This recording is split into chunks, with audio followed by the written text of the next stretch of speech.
Hello, everybody, and welcome back to the greatest live show of all time. That is right, everybody. Today, we're doing yet another episode of whatever the hell this is. That is right, everybody. With that being said, I hope you're all doing well. It's going to be a little bit of a shorter episode today because, it's a little bit late. I've been, a little bit sick lately. Oh, well. I've been coughing. I don't think I'm going to be coughing this stream, but, we'll see. Because sometimes, it just kind of be like that. Just kind of be like, also, I can't even tell, is this? Okay, I don't know if that's messed up. Anyways, I'm just gonna hope that it's not. With that being said, hello, Poe, and congratulations on being the first person in chat. Hello, Random Animator. Hello, Fixie Pixie. Hello, Missouri Railroad Productions. Anti-Smiley. Lady Helix. Ethan George. Something Free Palestine. Anon420 Serial. D. Lee. DL. I don't know why I said D. Lee. I mean, it would rhyme. If L is for Lee, then that would be, pretty sick. Hello, John Cena. Hello, Outside Adventures. Hope you're doing well. Femi Sicky. Yeah, a little bit. I'm gonna have a cough drop, actually. Because why the hell not? Alright? It's always, coughing. Even earlier today, I was coughing. I don't know what was coughing it? I meant to say causing it. Guess I accidentally gave you guys a fit check for free. Oh, well. You know what helps being sick? Oiling up? True.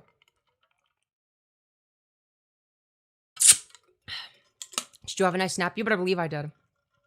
But I probably shouldn't have taken such a long nap. But I don't know.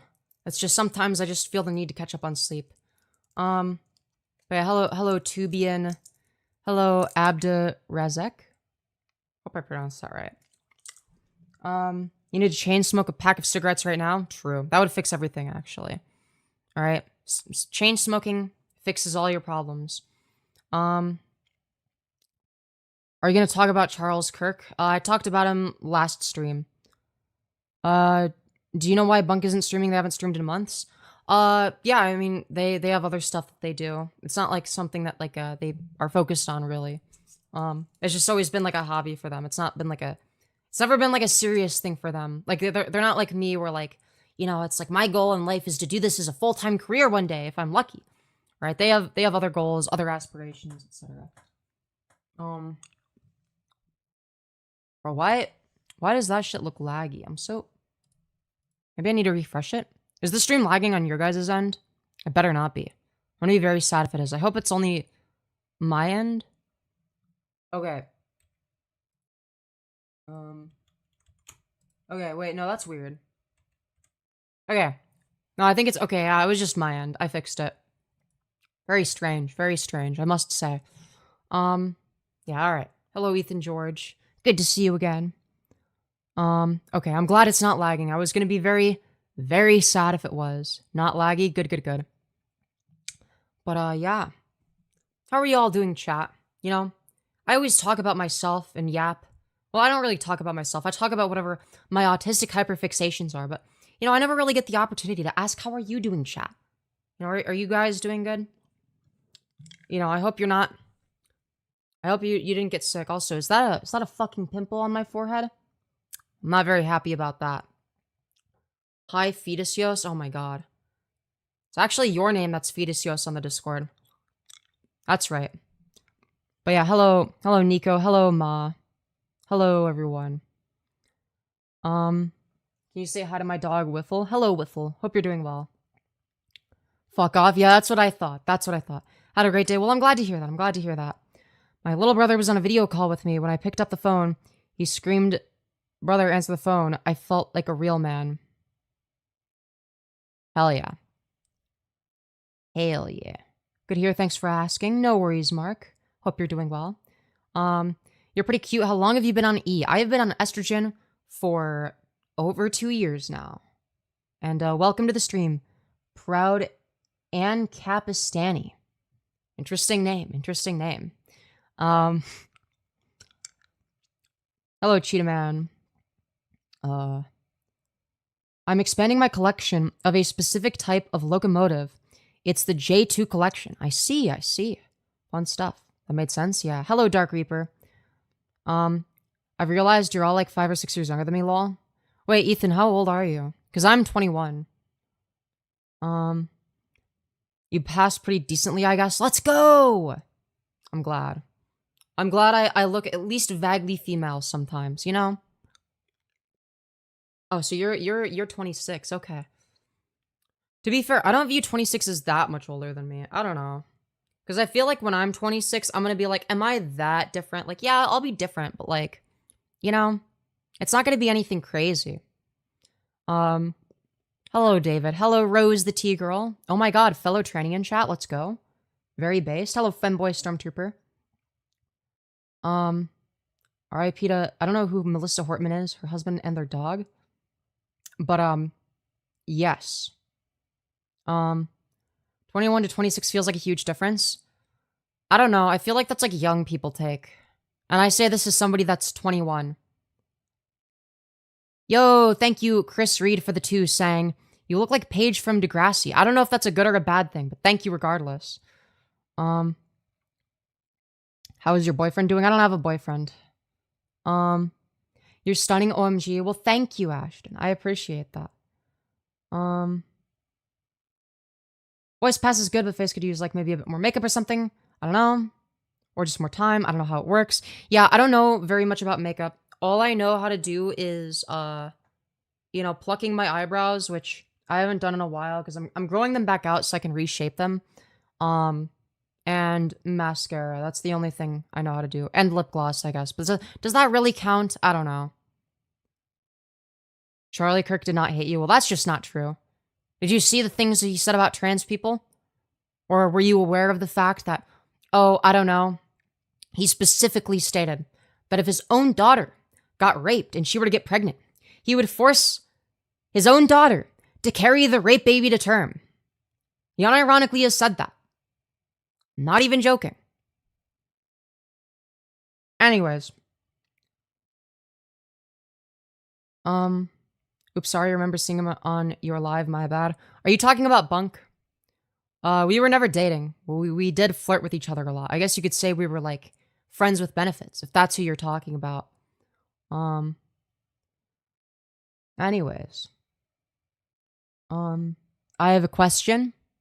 I may or may not have an answer. Anyways. More long stream today. I don't know if today is going to be a long stream. I don't think that that's going to be the case.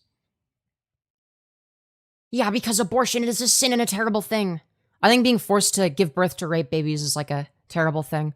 But go on, tell us why you think that a clump of cells warrants more moral consideration than, I don't know, like a rape victim. Like, okay, sure, go on. Tell us all about that. What's on the agenda for today? The woke agenda, actually. All right, we're here to trans the kids and push the gay agenda, actually. I learned makeup fully off tutorials, so if I can do it, you definitely can. Yeah, that's probably what I'm going to end up doing, is learn from tutorials. Is your live from yesterday still up? When was my last live stream? I don't think I streamed yesterday.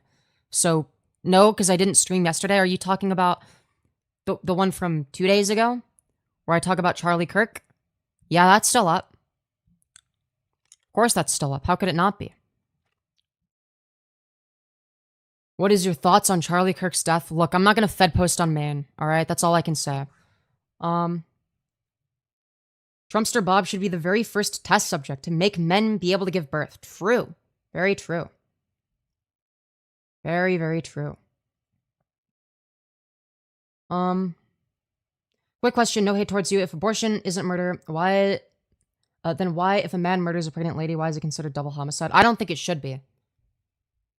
I don't think it should be, especially if it's like, especially if it's the, if it's within, like the first, like, 20-something weeks of the pregnancy, it absolutely shouldn't be classified that way. So I would disagree with that. I don't think that murdering a pregnant woman is any worse than murdering a non-pregnant woman. I don't really make a moral distinction unless the fetus has developed past a certain point to the point where they're able to actually experience sentience, right? In which case I'd say it's like a little bit worse. Of course it's worse. Yeah, what's your basis for that view? Right, you might intuitively feel like that's the case, but you don't really have like a justification for that. You look like female pyro? Hell yeah. Majority of abortion is birth control. True. I determine rights by consciousness / potential to be conscious. Okay, do you believe that sperm deserves rights then? Because it has the potential to create something conscious, right? So therefore, you should be in favor of granting sperm rights. Okay, it should be considered murder when you flush your cum down the toilet. Actually, based on this worldview, or is it actually not the case that you believe that? Anyways. Sperm plus egg, not just sperm? Okay, so why is it the case that separately they don't warrant moral consideration, right? The outcome is literally the same. The outcome of not having sex is exactly the same as the outcome of having sex, getting pregnant, and then getting an abortion, aside from the amount of money that it costs. Like, what is the difference in outcomes there? There is none. The outcome is exactly the same. Because it has no viability. Yeah, but that doesn't answer the question I asked. Right? There are plenty of pregnancies that don't have viability anyway. Not all pregnancies result in people being born, right? Regardless of whether or not there's an abortion. The manufacturing of human life, that's not an answer to the question I asked. What is the difference in outcomes, right? Between choosing to not have sex to avoid creating a human being, right? Meaning that philosophically, there is still just as much potential, right? Like unless for whatever reason you're not able to get pregnant, right? There's just as much potential. So why is it the case that choosing not to have sex, which leads to the outcome of not creating a child, is justifiable, but having sex and getting an abortion before the fetus becomes sentient, right? Why is it the case that that's different, right? What is the difference in outcomes? I haven't seen a single person explain what the difference in outcomes is, because there is none, right? The difference is you'd be killing a baby. Well, that's not the difference, because unless by baby you mean clump of cells, in which case you have a very strange definition of baby, right? That's just not the case, right? It's not murder. You're killing something that is non-sentient. It is morally equivalent to chopping down a tree. So we can't base it off of its current moral value, right? Or the reason that you can't do it based on what moral value something currently has is because it would have the same moral value as a tree, right? And the reason for that is because trees aren't sentient, right? It is not murder to chop down a tree. Yes, you are killing something that's alive. That doesn't make it murder. The same line of logic applies to a non-sentient fetus.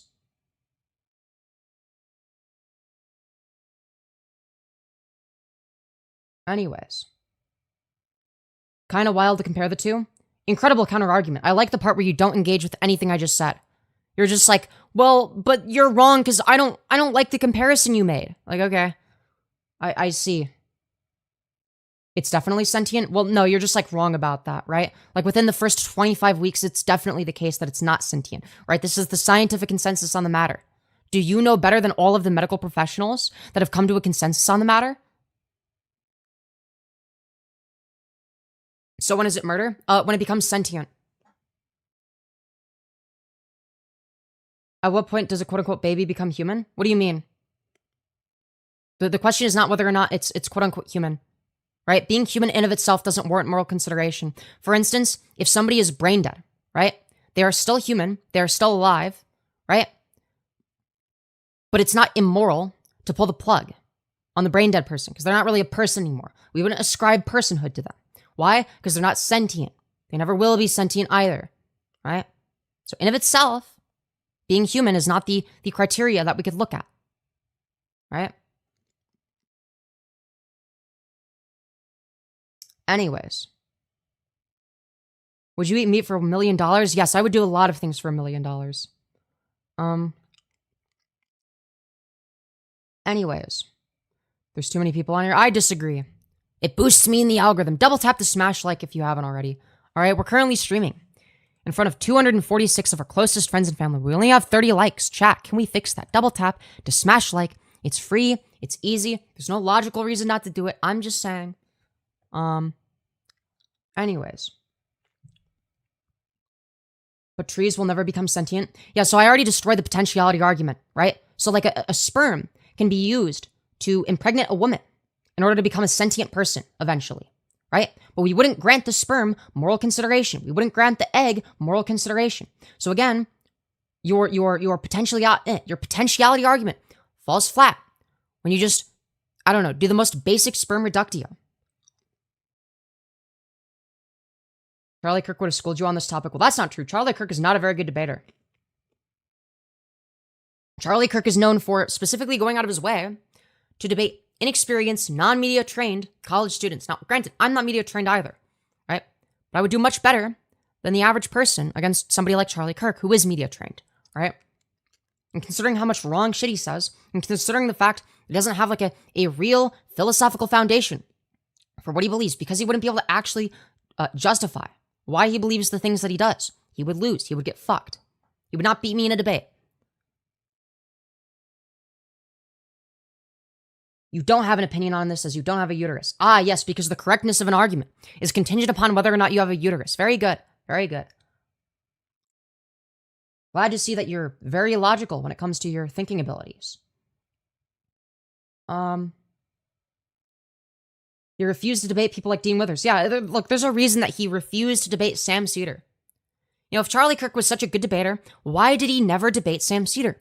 I know for a fact Sam Cedar was more than willing to invite Charlie Kirk on to debate him. So why didn't Charlie Kirk debate him?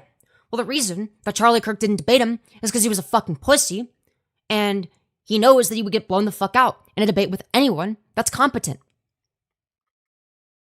He debated Hassan, but yeah, Hassan is a dog shit debater. I am a better debater than Hassan. Hassan is not very good at debate. If sentience is your definition of being human, nope, that's not what I said. Sentience is my standard for moral consideration. Not all humans warrant moral consideration. For instance, a brain-dead human might be alive, they might be human, but they don't warrant moral consideration. So I already explained this. Pay attention next time. Sentience isn't even thought to be developed until the child is 12 to 18 weeks after birth. Well, that's just not true. Sentience develops at around, like within, I want to say like 25 to 30 weeks, I believe is the scientific consensus. That's when sentience is developed, right? And after that period of time, right, then it becomes immoral, right? In of itself, right? Like if you have the ability, you have the capacity to get a C-section, right? At that point, it would be immoral to murder the fetus, right? At that point, after a certain point, it would be murder if it's sentient, right? Look, keep in mind, I'm not in favor of, killing a baby like 5 seconds before it pops out the pussy, right? That's not my position, right? My position is that non-sentient life forms do not warrant any moral consideration. The only value they have is instrumental value, not terminal value, meaning that their only value is that any value that serves as like a means to an end, right? It's not valuable in of itself. Does a 3-month-old child have sentient thoughts? Hold on. Sentience and having coherent thoughts are not the same thing, right? The same way that a cat or a dog would be sentient. They might not be coherent, but they're sentient, right? They experience consciousness. They're able to experience positive and negative qualia, right? That's why they warrant moral consideration, right? So are animals non-sentient? No, I literally just said the opposite and explained why I believe the opposite of that. Yes, they are sentient. Anyways, Femyoz, is there a Discord call I could talk to you on so I could get my message through and have a conversation about this? I feel like I am the only smart viewer here willing to have a respectful debate. It's kind of late, but I'd be willing to set up a debate with you. Add me on Discord. My Discord is Femyoz, Femyoz. I'll add you back, say who you are, and then I'll set up a debate for another time. Life begins with conception. Yeah, but what about life with moral consideration? When does that begin? Because it's definitely not conception. Right? Not all, like, the basis of, like, we don't determine whether or not something warrants moral consideration based on whether or not it's alive, right? Bacteria is alive, but funguses are alive. That doesn't mean that they warrant moral consideration, right? We obviously have some other standard that we use to determine moral consideration. Why is it the case that cats and dogs warrant moral consideration, but not funguses or mosquitoes, right? There's obviously a reason for that, right? And it's going to be sentience.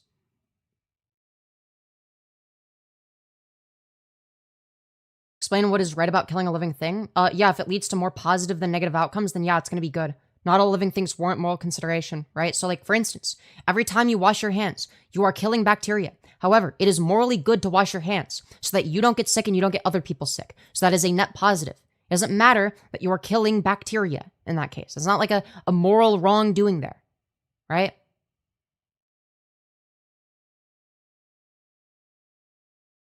Anyways, living things are human things. Hold on. The standard, once again, isn't whether or not they're human.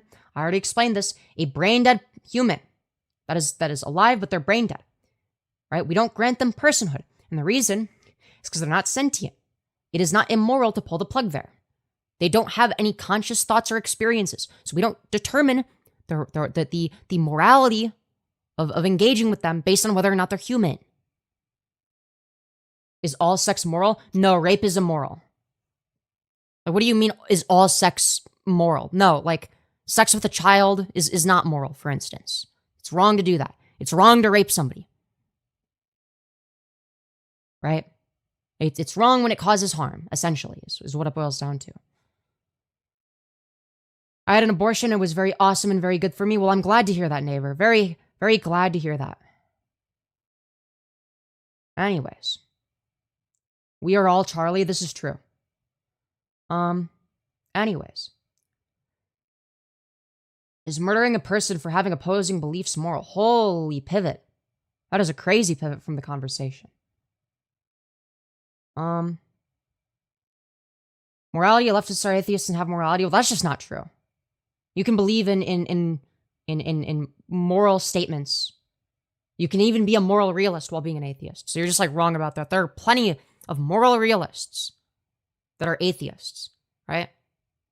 So you're just like factually incorrect about that. Like that is a very common debate held by people that are interested in philosophy. Is moral realism versus anti-realism, right? Thank you, hello, Mr. Nice Live Guy, for the $5, saying, please be honest. What do you think about Charlie Kirk? I think that guy was a freak. I honestly think that people shouldn't celebrate his death. Look, I'm going to be real. I just don't care. I just don't care about Charlie Kirk, all right? You know, he was a bad person, so... Look, I'm not saying that it's, like, good that he got shot. I obviously, disavow violence, all right? Violence is bad. But at the same time, look, I mean, I don't feel bad for him specifically. He was not a good person. He was literally an advisor for Trump. He helped a literal rapist pedophile get into office. Why would I feel bad about him? Right? The only people that I feel bad for are the kids, right? That's who I feel bad for, are his kids and maybe his wife, right? But I don't feel bad for Charlie Kirk himself. Anyways. He wasn't a bad person. No, he absolutely was. He was like the number one fucking Benjamin Netanyahu defender, right? He took a bullet up his neck almost as hard as he took Zionist dick up the ass. All right, let's not pretend like anything else was the case. He was in favor of defending the genocide in Gaza. He was in favor of defending the IDF, saying, oh, it's actually not a genocide what they're doing to the Palestinians. He has gone as far as to say, actually, Palestinians aren't even real. Right? He believes that. But anyways, more extremists spreading shit. I don't think that anything I've said is extremist. I'm going to be real. Buzzwords, no, just because you don't understand the substance of what I'm saying doesn't mean it's just buzzwords. I'm actually somebody that doesn't really, say buzzwords for the sake of it. I actually actively avoid that. I just say things that are factually correct. What's Palestine's view on gay people? What? What's Charlie Kirk's view on trans people? Like, what is your point? Yeah, there are going to be a lot of Islamic people that are against gay people existing. That doesn't mean that they should be genocided. I think that's retarded. Also, it's going to be the case that not all Palestinians think the same things, right? They're actually not a monolith. So yeah, are some of them going to be homophobic? Yeah, I don't think that they deserve to get fucking genocided for it, right? So, what is your point? I thought you guys were talking about how, oh, actually, it's like, morally wrong for somebody to die based on their beliefs. And now suddenly, well, but like the Palestinians are like against gay people, I guess, even though That's not necessarily the case because not all Palestinians are a part of a monolith that all believe the same shit, if you can believe that. Right? There are plenty of Palestinians that are actually pro-LGBT, but regardless of that fact, if it's the case that you believe that nobody should be killed for their political takes, then what is your argument? What is your argument here? Oh, so nobody should be killed for their political beliefs unless they're Palestinians. Then you should be okay with it. But not the millionaire who generated a fuck ton of money by being a grifting piece of shit that helped a rapist pedophile get into office. So here's the thing: is advocating for abusing the YouTube system is a great way to get permanently banned. Just saying. Again, I thought right-wingers were meant to be in favor of free speech, but clearly you're not, Kane. You're not in favor of free speech. Very sad stuff. Very sad stuff. But I will pocket the money. Thank you very much. But yeah. Anyways, mods, you're more than welcome to like permaban anyone that's like in favor of like false reporting. Right? They're obviously in favor of censorship, so give them what they want, I guess. But yeah. Anyways. Yeah, thanks for the money, dummy. Leftists threw away free speech. No, that's just not true. When have I ever been against free speech? Find a single instance. I have had a public presence on the internet for years. Find a single example of where I've ever been against free speech, because I'll tell you I haven't. I have always been against, abusing copyright system from YouTube. I've been against abusing YouTube's copyright system. I've always been against people getting deplatformed, right? You can go back years. You can find on my old channel a video where I'm talking about how Monkey Jones was wrongfully terminated by YouTube, right? And I was defending Monkey Jones. Why? Because I have always taken a principled stance in favor of free speech. Right-wingers, on the other hand, don't seem to do that. It seems like Trump is in favor of arresting innocent Palestinian protesters without due process and deporting them. Why? Because he's a fascist. But go on, say that the left is against free speech. Because, but what about the random Twitter lefties that have no power at all? Yeah, what about them? When have I ever been in favor of censorship? I've never been in favor of censorship. So, yeah. Yo, thank you, Elaine Ivy's art for the $2. You beautiful fucking bastard saying, don't ever let the bigots in chat get you down. I agree. Very much gotta agree with that. Are you a part of 4chan? I mean, I'm somebody that has had a tendency to lurk on 4chan, but I never post there, so. Anyways. Dude, I love how the entire chat is just yapping about Charlie Kirk. I already covered the Charlie Kirk thing. It's old news. Echo chamber of the left. Does this chat look like an echo chamber to you? Does this look like an echo chamber? Yeah, dude, the Femyoz echo chamber right here in front of you. So true. It just happened. Yeah, but I already covered it. If you want to know what my thoughts are, just watch the VOD from 2 days ago. Leftists have attacked free speech for decades. Which ones? Yeah, so have rightoids. What is your point? And guess what? When there were people on the left that were attacking free speech, you want to know what I was doing? I was arguing against them because I am the most principled motherfucker on the face of the earth. So don't think that I've, suddenly switched my position. You can go back and look at any of my old content and see that I am consistently in favor of free speech. I am consistently in favor of edgy humor. I am consistently against big tech censorship. Those are things I have consistently been against. Principles can be bad. Sure. Yes, exactly. This definitely looks like an echo chamber. An echo chamber is when, half of chat disagrees with you. That's true. Your party is the one killing people to silence them. But, the entire Democratic Party disavowed the shooting. What are you talking about?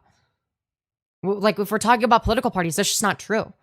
It wasn't the Democratic Party that murdered Charlie Kirk. That's not true. But we're going to ignore all the political violence that occurs to left-wingers or Democrats. That's perpetuated by right-wingers. Right? Of course. Yo, thank you, Elaine Ivy's art for the 2, saying, bro, some guy in chat thought a lefty killed Charlie. Look, I don't even think we don't know. We don't even know, like, what the political affiliation of who that would have been. We don't know yet. Okay? It's, like, actually wild, okay? I want to show you guys something, all right? I'm going to pull something up. Something that, I think is worth going over, okay? All right, I'm going to read this out loud, chat, all right? Listen up, everybody. So, to those saying that Democrats need to tone down their rhetoric, may I remind you that after Paul Pelosi was viciously attacked with a hammer by a MAGA maniac and almost died, Donald Trump Jr. posted a so-called joke about using a hammer as a Halloween costume, and Charlie Kirk said that, quote, some amazing patriot should go and bail out Paul Pelosi's attacker. Oh no! What's this? What is this? So it seems like rules for thee, but not for me. What it seems like. But why weren't you guys in an uproar? Why weren't you guys outraged when this was happening? Well, the reason is because, well, you don't have consistent standards. Now, I do, in fact, have consistent standards. Now, do I think that the joke is in poor taste? Yeah. Do I think he should be censored for it? No. I don't think people should be censored for their unfunny jokes, okay? You should be allowed to be unfunny. Again, I'm very principled. Women's rights are Islam, obviously women's rights. I am consistently, I'm consistently going to take the agnostic/atheist position, which is going to be the one that's also in favor of human rights. Well, I guess that's not entailed by atheism/agnosticism, but, usually people that are against women's rights are religious people, so. All right, your Discord name is Box Kitty. All right. We'll set up the debate then at some point. I'll add you back after stream. No, they shouldn't be uncensored. Wait, what do you mean uncensored? No, I don't think anybody should be censored. Like, unless you're yelling fire in a movie theater or some shit. Let's see. But you're okay with them being shot for it. I'm sorry. There's a difference between, like, endorsing somebody being shot and, like, making jokes about it while saying, yeah, I think it was bad, but, like, keep in mind, you're all, like, the same people that have been joking about George Floyd getting murdered for, like, the past 5 years, which is fine. I make George Floyd jokes, too, all the time. People have gotten mad at me for it, but guess what? I keep making those jokes anyway. But as soon as I make a Charlie Kirk joke, that's when you guys lose your shit for some reason. Like, why? Why is this where you draw the line? So I'm allowed to joke about George Floyd getting murdered. But not Charlie Kirk? George Floyd was a criminal. Look, if you're one of the people that thinks that George Floyd deserved to get murdered, then, yikes, I'm just gonna say you're not a good person. People like you make George Floyd jokes less funny, which is unfortunate. The only reason George Floyd jokes are funny is because they're fucked up. Look, if it was the case that George Floyd deserved it, the jokes wouldn't be funny. That's just your opinion at that point, right? George Floyd didn't get murdered. Yeah, people like you just, like, ruin the fun by, like, unironically believing that shit.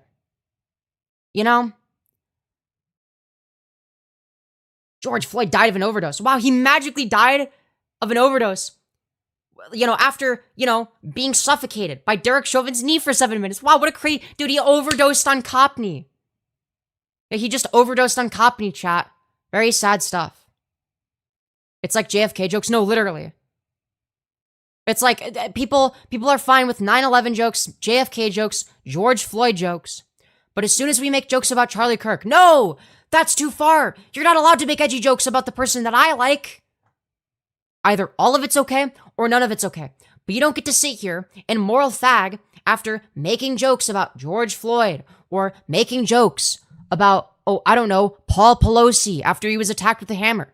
Again, I am of the position that all of it is okay. That's my view. You're allowed to make jokes about all of it. But because none of you have actual principles, the people disagreeing with me in chat, because none of you have actual principles, it's only okay when it's somebody you dislike. Just saying. Just saying.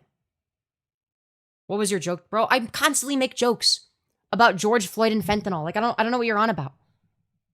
Like, anyone that's watched the content has at least seen, if nothing else, minimum, You know, jokes about like me saying, yeah, I'm doing fentanyl right now. I'm actually George Floyd maxing.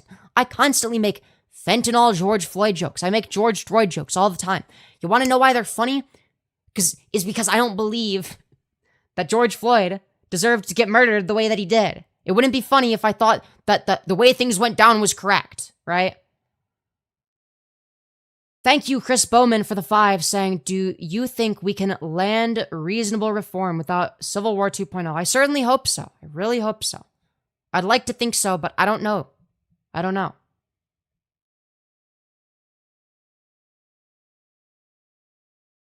Femyoz, Incredible Gassy or George Droid? George Droid all the way. Come on. Anyways. Either way, I think that Charlie Kirk is like a way worse person than George Floyd, right? If I had to choose one of them to survive, I would choose George Floyd survive over Charlie Kirk. Absolutely. But, anyways. Yo, thank you, Svetlana, for the 5. Saying your side part is a little fashion.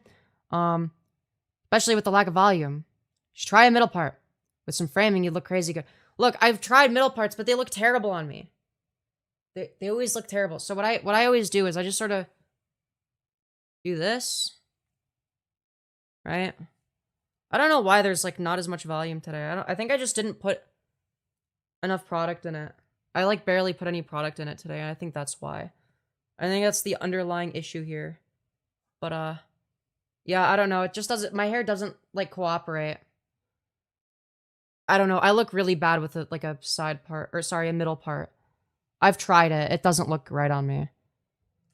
But yeah. No, a lot of the time my hair has more volume than this. I don't know what it is today. I think it's literally just, I didn't blow dry it as much. Like, I didn't blow dry it all the way dry, and I didn't use as much product. So, I think that's the issue. I don't know. Let's see. Let's see here. Pull out a 90s zigzag part? I agree. Either that or, you know.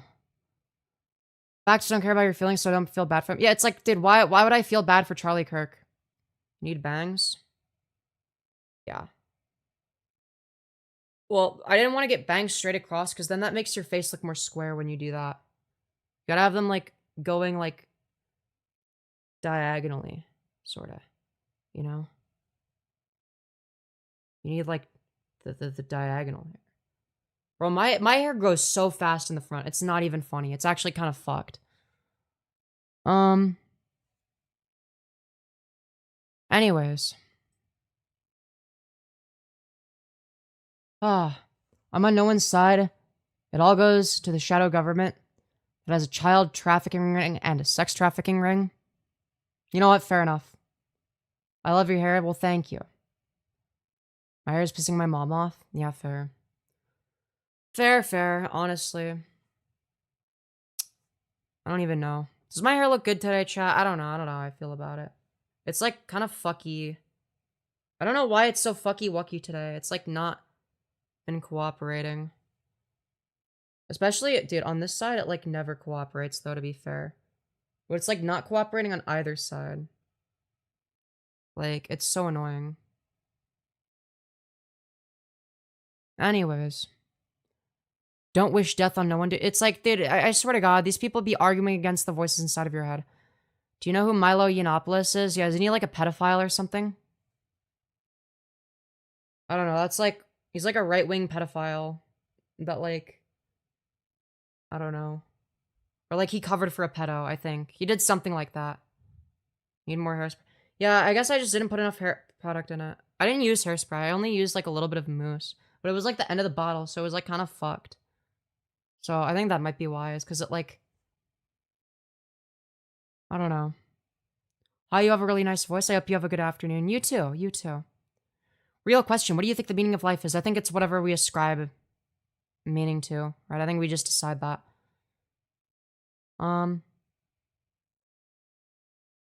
Anyways. I do love the layer to look on you. Framing your face so well, hell yeah. No, it's just like the issue is like, I don't know, my hair is just not cooperating entirely. It's like, I want it to be like more like this up here, but it doesn't work. I don't know. It doesn't cooperate. Like I almost want it to be like, you know, instead of having like this huge like triangle, like shows that I have like a massive forehead in fact. But oh well. Oh well.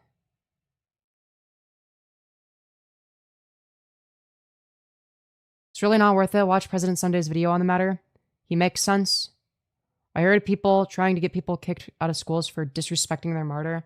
Yeah, which is really interesting considering the fact that like, you know, these people are meant to be like against getting people fired for shit they say on the internet. You know? But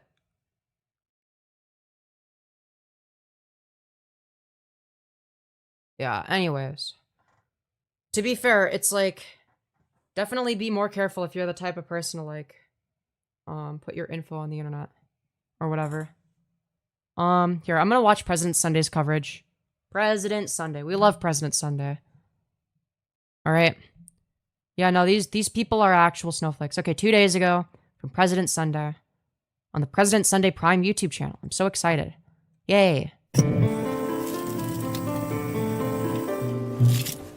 Hello everyone.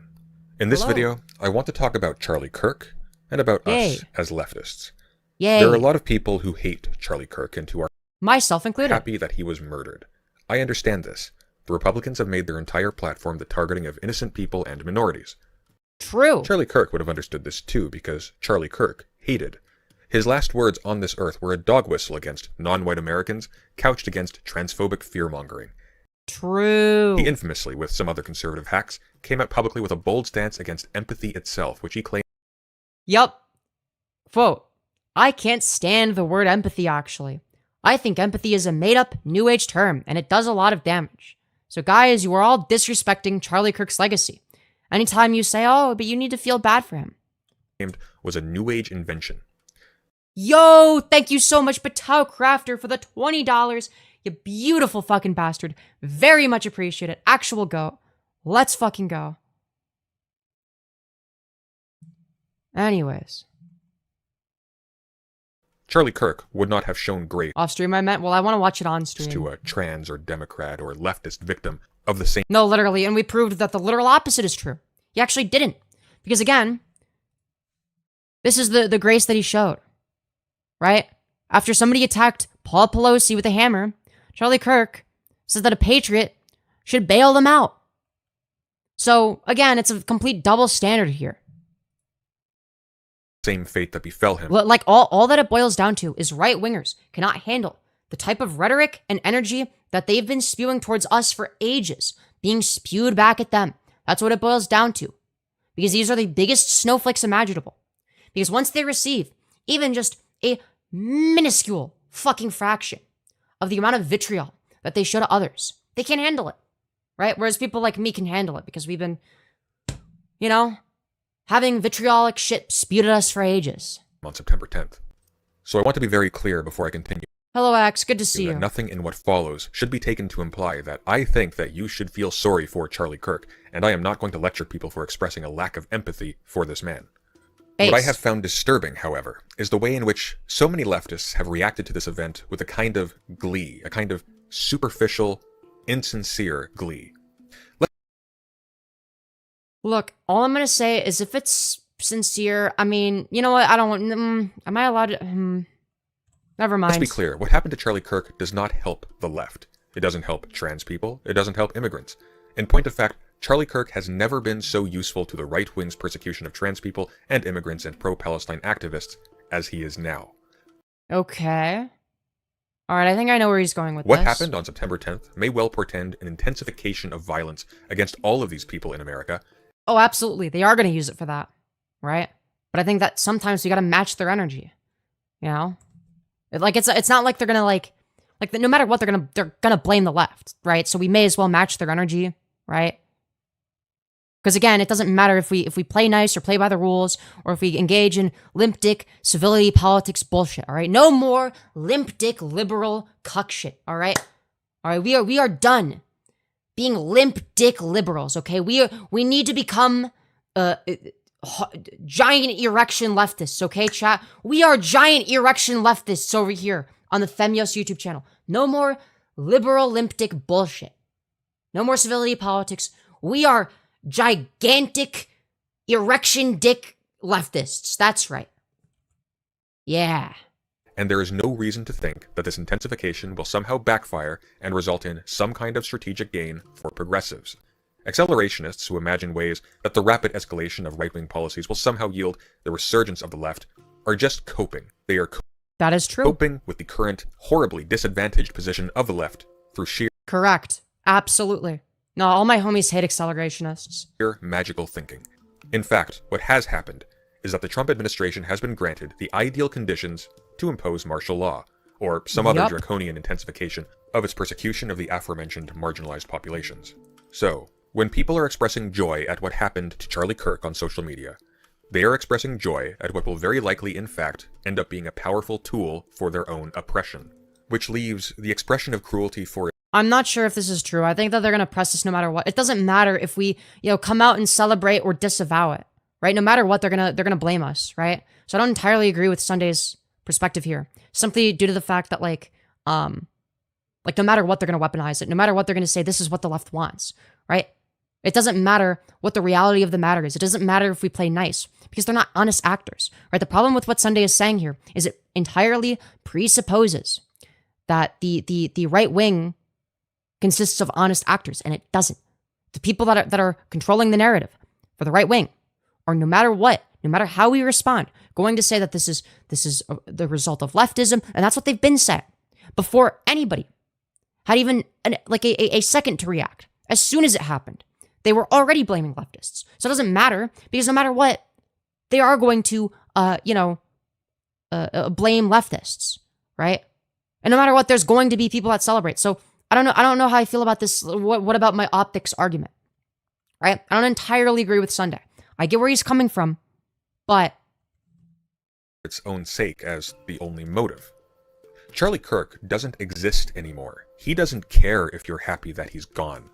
But normal people who don't comprehend the significance and the violence in what Charlie Kirk and his ilk say and do see this. And to them, all that appears in the left is callousness, cruelty, and wanton, mindless bloodlust. But that's the thing is the right wing is unself-aware. They don't realize that that's them. That's what they've been doing.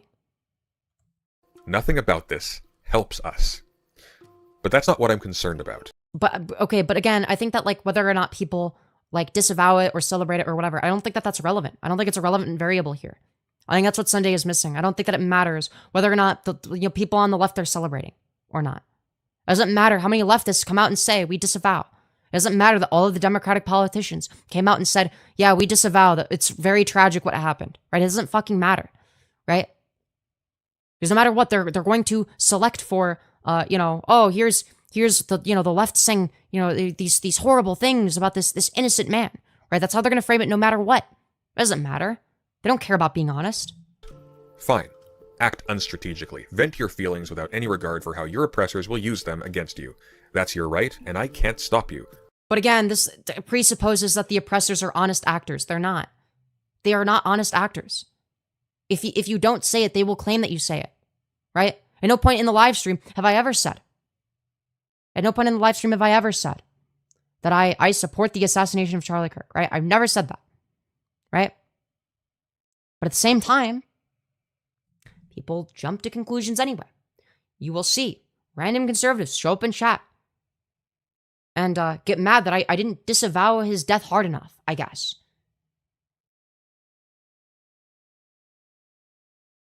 He went from Charlie Kirk to Charlie on a shirt real quick. Moreover, I don't really care to stop you. What I am concerned about is the huge spread within the left of performative. Yeah, it's like, and then exactly. I'll be like, no, he shouldn't have been murdered, and then people will be like, so you're saying the killing of Charlie Kirk was justified? No, unironically, what Lord Philip is doing right now, but unironically, I have seen people that are like that. Cruelty as a community exercise. What do I mean by this? Enemies of Charlie Kirk not being kind in the wake of his death is normal. victims of right-wing oppression not being gracious in response to the death of a right-wing mouthpiece whose last words were to fearmonger against them. I mean, yeah, pretty much. So what does this say? Queer armor. I do not want to encourage violence. I teach and encourage self-defense. Charlie Kirk wanted violence. He openly called for murdering me and mine, for violently assaulting us on the streets. He had blood on his hands and was eager to burn my community to the ground. Glad that his work stopped. I can't really disagree with that. Is normal. What's not normal are people who never thought about Charlie Kirk suddenly loudly expressing their overwhelming pleasure at his death. Yeah, I think that like any amount of virtue signaling on either side is always going to be annoying. As a social exercise, as something they do to fit in. Yeah, I think that like if you do something exclusively to fit in, I think that's like it's not a good reason. But yeah, if you want to see a congregation of the Hitler Youth, literally just go to any Instagram comment section. It's absurd. People getting mad at me for celebrating a Nazi's death. Numerous amount of people outing themselves as secret conservatives right now on that app. Interesting. Socially, as something they do to avoid being excluded or bullied by other leftists who are all doing the same thing.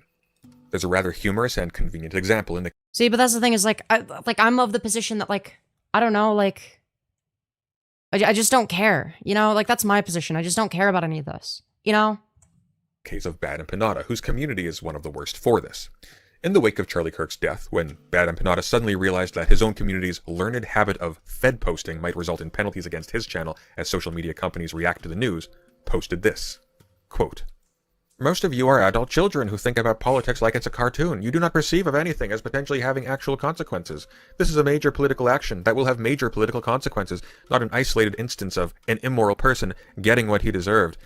Yeah, I mean, yeah, Bad Empanada is not wrong. He will be infinitely more harmful now than he ever could have been alive. This ironic detachment will not seem so ironic to you anymore when it's used to justify violence against you far beyond." Okay, so here's where I disagree. Again, like, no matter what our response is, they are going to, you know, frame it this way. Like, he's explaining how it's going to be framed, but again, like, he's wrong in that he thinks that this sort of framing is contingent upon it actually being the case. But again, conservatives aren't honest actors. It doesn't matter what we say. Beyond what you like it is beyond something where it matters what we fucking say. It doesn't matter how we respond to it. It doesn't fucking matter, you know, how hard we condemn the shooting. It doesn't matter. Because no matter what, they're going to frame it the same way.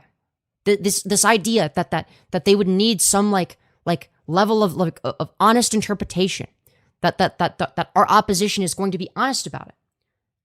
And only frame it in a bad way if it's true that it's like that. Like, I don't think that that's, you know, understanding that the current political climate we live in, right? Again, it presupposes that the opposition is honest actors. And it's not. Previously imagined possible, unquote. I find this amusing because a few months prior to this, Bad Empanada was berating Hassan Piker for advising his audience to engage in strategic voting instead of engaging in stochastic violence a la a certain Mario brother. And if there is something you should preach, it's that these people are ultimately fucking useless, and you're gonna have to do shit yourself. Yeah, So what does that look like? Here's the thing. I Heard of I understand. Mario's brother?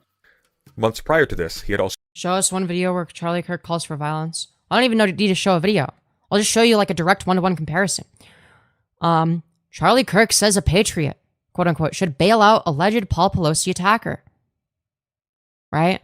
Paul Pelosi almost died after being attacked by a hammer from a MAGA freak. Okay? So there's a direct one-to-one comparison there.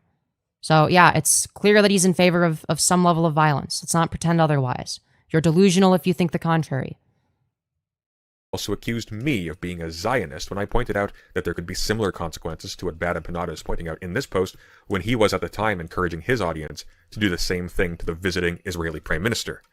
The reason Bad Empanada had to tell his audience not to Fed post about Charlie Kirk is because he had conditioned them to do so for years, only now that's a problem because it represents a threat to his channel and his income. For anyone with eyes to see and ears to hear, Bad Empanada is a self-interested charlatan with no actual values. That's not the Yeah, I don't know. Either that or he's like mentally ill. It's hard to point say. of this video. The point is that a lot of leftists are becoming habitually cruel despite being otherwise indifferent to the objects of their cruelty. This, I argue, is not a good thing, and to be clear, not because it is unkind or ungracious to people like Charlie Kirk. The problem is that it doesn't stop being unkind to anyone. we are becoming intrinsically, constantly, reflexively reveling in cruelty at every opportunity because that has become a condition of social acceptance in major online leftist circles.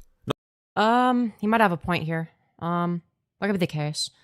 I think that, like, again, my position is going to be, like, a more detached, like, you know, ends justify the means in certain situations or whatever.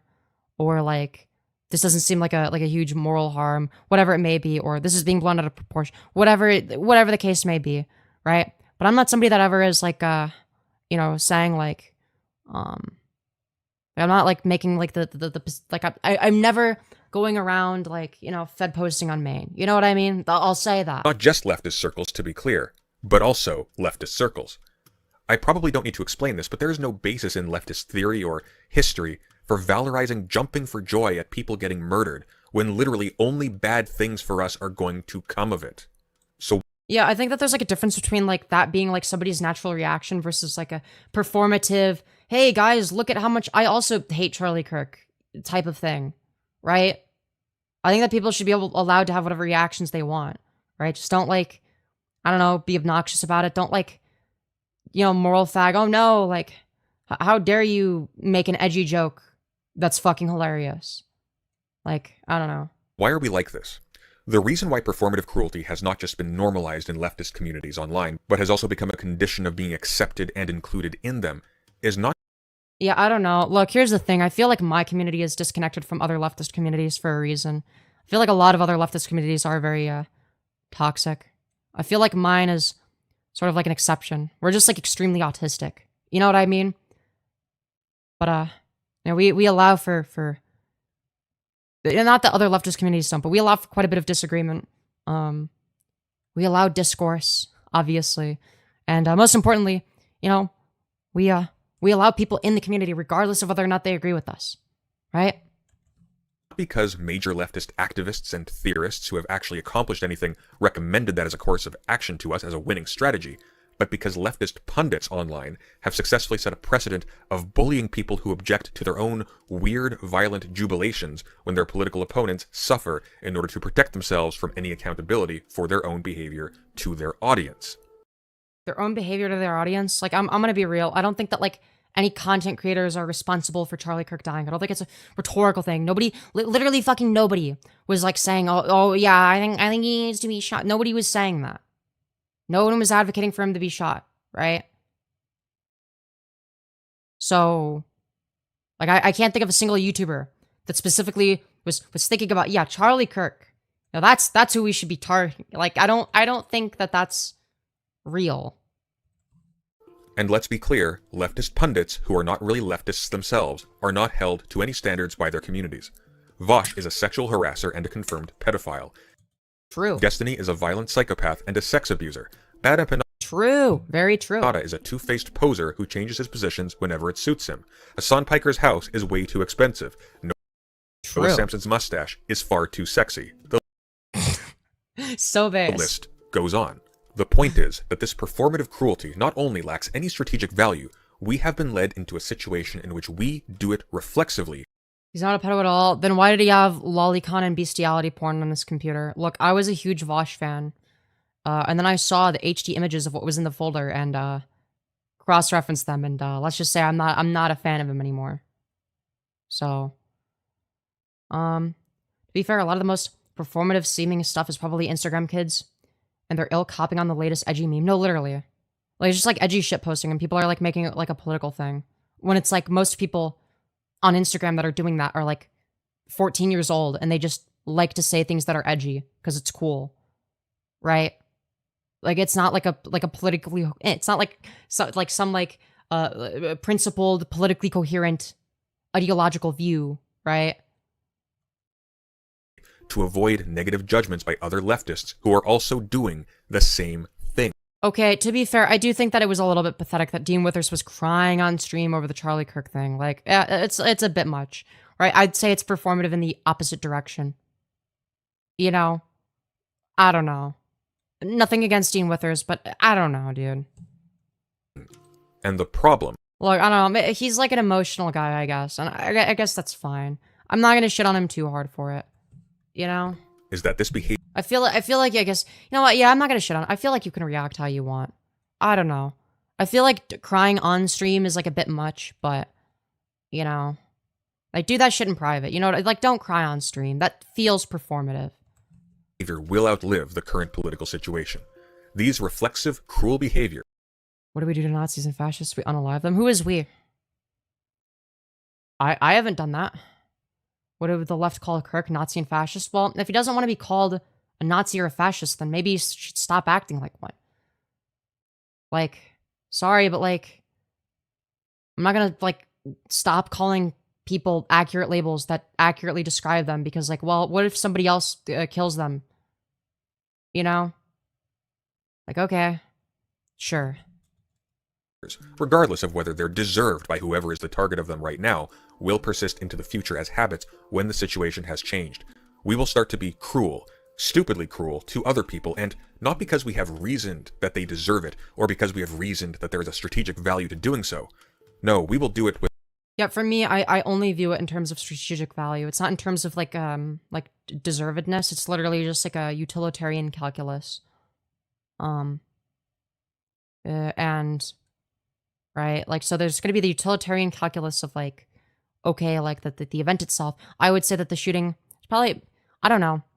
You could easily make the argument that it's like a net negative, because of how it's going to be weaponized or whatever, right? It's absolutely going to be weaponized, right? It's being weaponized currently, right? There's also the utility, in determining like how you ought to react online, right? So, but that's going to be different. That's going to be separate, right?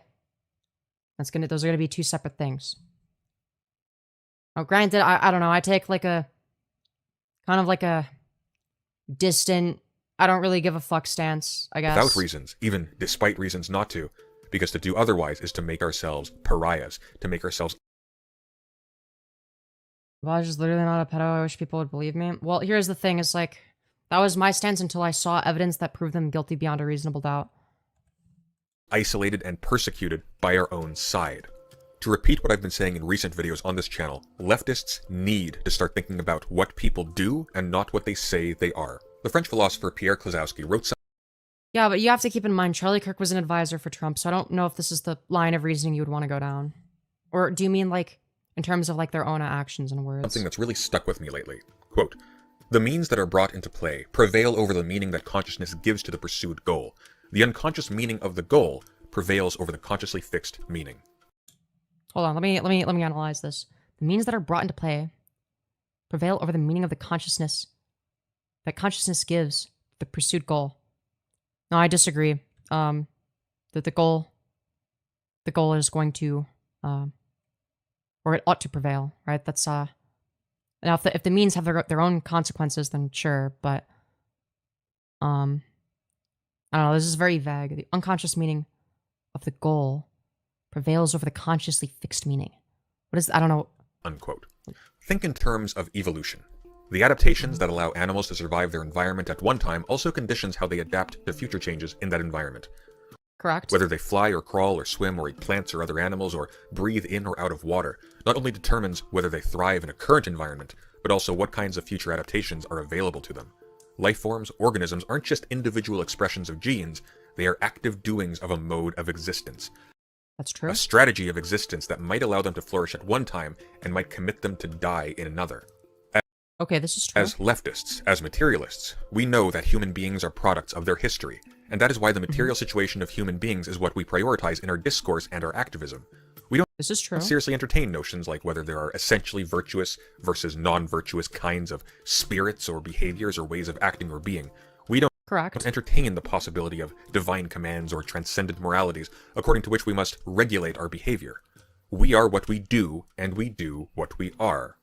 If the left, True. as a collective, is performatively cruel in response to people's deaths when both the deaths and the cruelty are to its collective disadvantage because performing that cruelty is the condition of being accepted within leftist spaces, the left is forced to do hate as one of its essential activities. To be fair, I do think that... Okay, here's my view on it. I don't know. I don't know if I would... Again, I don't think that it's going to be like... Here, let me replay it just to make sure I'm not like misrepresenting like his position here. That cruelty is the condition of being accepted within leftist spaces. I don't think that it should be a condition for acceptance. Right, I agree with him there. The left is forced to do hate as one of its essential activities. Yeah, so I don't think that anybody should be forced to be hateful, but I do think that like there can be justifications for hating the opposition, right? I don't think that's like something that I would condemn. Like I don't condemn anybody that hates the opposition, right? Considering how they treat us. Loses the ability to choose to hate or not. Well, yeah, I think it should be an option, right? But part of the option is going to be like whether or not, you choose to hate, right? Or whether or not you actually hate, I guess, and whether or not you express that.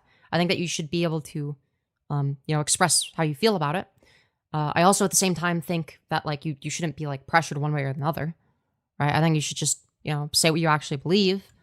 But to hate, it becomes mechanically determined to defend its little acts of hatred as if it were its heart. In a word, all that is left of the left is a leftish-themed fascism in which there is no capacity for any kind of strategic or creative response to new situations. Yeah, I gotta disagree with that. I don't think that that's true. Like, I don't think it's the case that like, I don't know. Maybe there's more leftists fighting than what I'm seeing, but I don't really think it's. I don't know. Maybe he's right about that. Because to do anything but dance like a goblin whenever somebody else suffers is to invite ostracization. The result will be a left in name only that is capable of nothing but acting as a preemptive buffer for the violent ejaculations of its self-appointed figureheads. In short, the left, quote-unquote, as a brand, will have become structurally fascist. I don't know if that's true. I don't know if that's. I'm not sure. Again, like I would just view this from like a purely like consequential standpoint. I don't know. Maybe if it's like a. Yeah, I'm not sure. I don't know how that would structurally change the left unless it's like a not allowing for room for discourse, but it feels like there is room for discourse, right? Am I crazy? Like, I feel like there is plenty of room for discourse. I mean, I've argued with people about it on Discord, right? And guess what? We don't fucking hate each other after the argument, right? We might disagree on certain stuff, but I don't think anybody should be like like coerced just to believing anything. But I don't think most people are in favor of that. Again, the point is not to moralize or to judge people for having or expressing honest emotional reactions to the death of Charlie Kirk. Okay, fair. But if you find yourself expressing what you don't actually feel, because... Okay, it's fair. Okay, as long as he's only talking about performative, like performative enjoyment, I guess, then I think that that's fair. It makes you feel like you belong to something else, or like you won't be accepted if you don't. Pay attention to that discrepancy. That is the feeling of your spontaneity and creativity being constrained and compromised by a movement that has become hypnotized by toxic patterns of behavior that no longer serve the interests of the collective, but sacrifice the collective for the sake of its current hierarchy. If by the left we mean anything positive, and maybe in present day the left doesn't mean anything positive anymore, but if it does, it means openness to change, a willfulness towards making new things and new ways of being by which we can grow, to create, not merely to endlessly react. So be No, I do agree. I do agree. We need to think outside of the box a little bit. Like, I do think that like the whole Charlie Kirk thing is a distraction from the Epstein files, which somebody said in chat, which reminded me to point that out, which is something I've pointed out on a previous stream, on the last stream that I did, where I talked about the Charlie Kirk stuff. And I specifically stated this is a distraction from the Epstein files, right? Never forget that Trump is a pedophile rapist. Charlie Kirk dying doesn't change that. Right? But again, it's going to be the case that in terms of discourse and Discord, yes. Yes.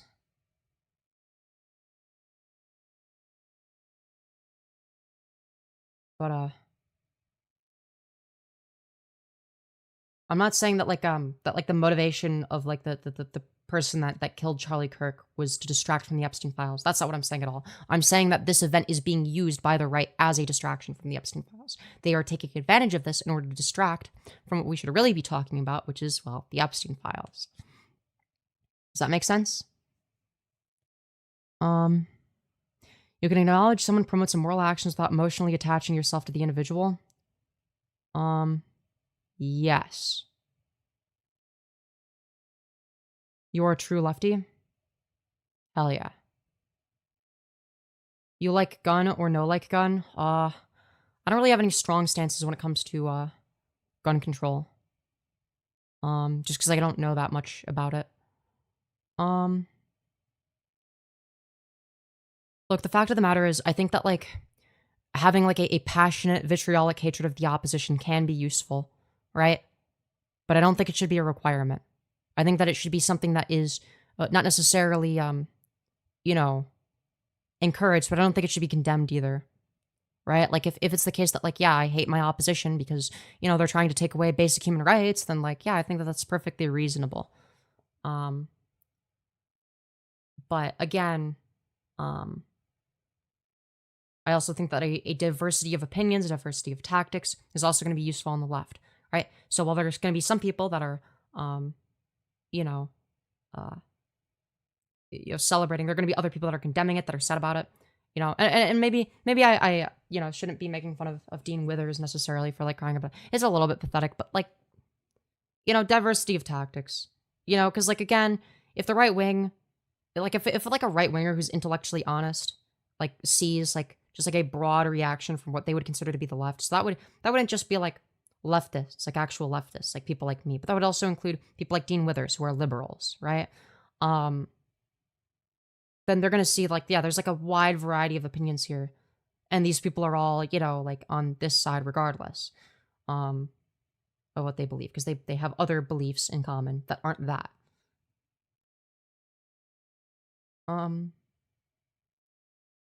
Also, the gun debate is ridiculous in this situation. No real gun control measures would have saved Kirk. Oh, absolutely. I do disagree with, like, the people that say that, like, you know, if Charlie Kirk didn't oppose, you know, these gun laws, or if these gun laws were passed, then Charlie Kirk wouldn't have died or whatever. That's just not true, right? It is funny as hell, you know, that he was specifically talking about gun issues, like, when it happened, but, like, that's more of a comedic thing. That's not like a, you know, that's not the same thing as like a principled, this is what he gets for his stance on gun issues or whatever. Also, thank you, Matthias Shirley, for the, or is it Matthias? Matthias Shirley. I know you corrected me one time. Matthias Shirley? I think that's how you corrected it too. For the $10, you beautiful fucking bastard. Very much appreciated. I do think that, like, specifically the quote of, like, you know, like some number of gun deaths are necessary to protect the Second Amendment. I do think that that was funny. I do think that that was funny, right? It does make me feel less bad, but at the same time, you know, I admit, Fem, you're loyal. Hell yeah. I'm loyal to people in general. The whole creed of socialism is to protect all, not to destroy opposition. Yeah, absolutely. Absolutely. Again, I do think it's a little bit more complex than that, though. And what I mean by that is sometimes opposition needs to be destroyed to achieve our end goals, right? For instance, I would bring up the tolerance paradox. I know every lefty streamer has probably brought it up at some point. Also, thank you, Lucas Fairchild, for the $2. Very much appreciated.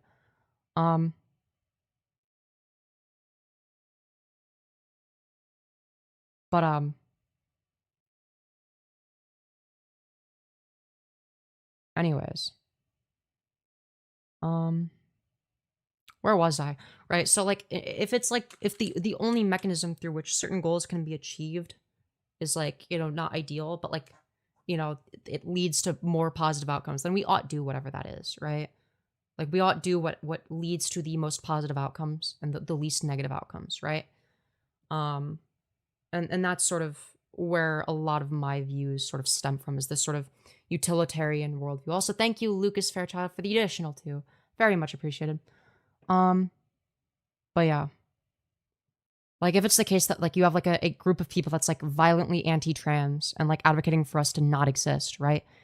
What ends up being the case is that, like, these are mutually exclusive groups, right? And we ought protect trans people in that case, because trans people just want to exist.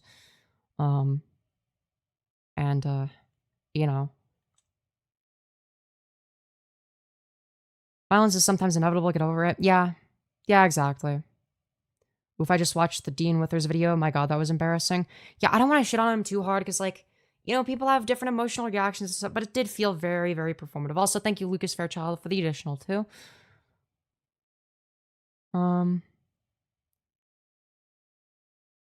Anyways.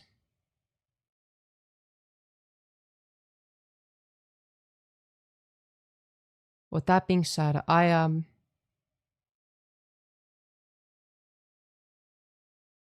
let's see. Hello, Kimmy. Hope you're doing well. He has a history with them. Yeah, but still, like, I don't know. I think that, like, I understand being scared, though. I understand being scared if you, like, go do public events. You know, like, it makes sense that, like, oh my God, that's like he does, like, what I do, but, like, on the opposite side. Like, what if a right-winger did that to me, right? So I understand the fear. It feels more real than, like, when you cover, you know, what's happening in the Gaza Strip, right? It's a lot easier for these people to cover, you know, dying children in Gaza, because that's, like, disconnected. That's like somewhere else, right? But a political commentator, you know, doing the bad right-wing version of what, you know, people like Hassan might do, or what people like Dean Withers do, you know, then it becomes a lot more real in terms of how these people feel. It doesn't actually become more real, but it feels that way. And I think that's why people care more than they should. They see their violence as natural and our existence as unnatural. Yeah, exactly. Exactly. And that's the thing, is like, if it's either us or them that survives, it ought be us that survive, right? I will defend our right to survive over their right to survive any day. If them not surviving is what's required for us to survive, then so be it. That's a choice on their end. They choose that. That is their choice. Self-defense is, you know, necessary. And I think that defending our right to exist matters.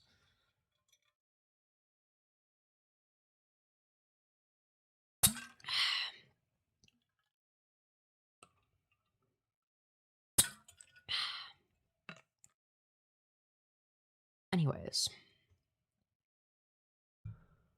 Anyways, hold on, give me a sec.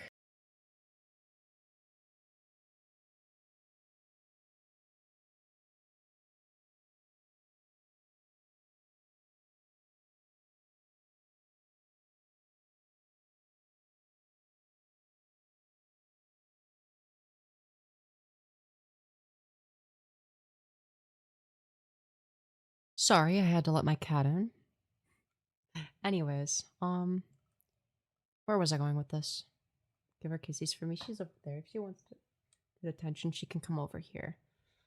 Right, are going to attack because of this? Yeah, and we have to be prepared for it. We need to be prepared for whatever the fuck comes towards us. Whatever comes our way, we need to prepare for, and we need to know how to respond to it, okay? Because ultimately, I'm of the belief that, you know, if people are trying to take away basic human rights, you know, I can't say that you know, I just, there are going to be less things that are off limits, right? There are going to be less things that are off limits when someone is trying to take away human rights, right? Because in a way, that's like an indirect form of violence, you know, against us, right? Yes, you also got a free fit check. Indeed. So, yeah. Bro, I don't know why my hair is so... Why is my hair so messed up today? I don't understand. What did I do? I was, like, able to, like, get it, like, more, like... I don't know. It was, like, better. Like, in previous times where I did it. I don't know. Oh, well. It's literally fine. Yeah. I don't know. Love your choker. Thank you. Femyoz is always so adorable. I love her stream. Well, I'm glad you enjoy the content. I'm glad you enjoy the content. I'd be sad if you didn't, you know? But yeah. Fucking hair, my god. Yes. Humidity? I don't know, maybe. Do you feel at all that it's a good or a bad thing that he's gone? Because I do. I'm sad for him. But I think he was a force for the bad. Yeah, that's the thing, is I'm not sad for him, but like in a more like strategic / pragmatic sense, I'm not really sure what my stance is on that. Because it's going to be weaponized by the right. But again, I don't think that like we should just like sit down and like take it up the ass. Be like, yes, you're so right. We should totally care about Charlie Kirk. Right? So you gotta be careful. We don't want to be limp dick liberals, okay? We need to become, you know, massive erection leftists, okay? I think it's worse now. Yeah. I think that like, yeah, I think they're going to ramp up the violence, but they can't really ramp up the rhetoric that much because it's like they're always like, you know, saying things in all caps, you know, it's always, you know, the most extreme way of, you know, I didn't realize how many normies knew about him. Yeah. No, he's pretty known. Yeah, but there will be blowback. Yeah, I mean, I don't know. I think we need to be ready to fight. We need to be ready to fight back. I'm just saying.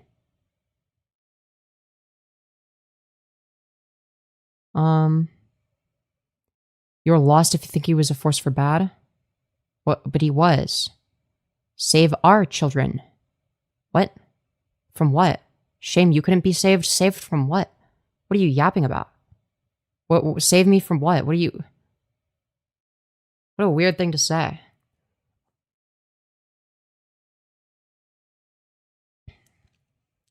Now you are saying you need to fight?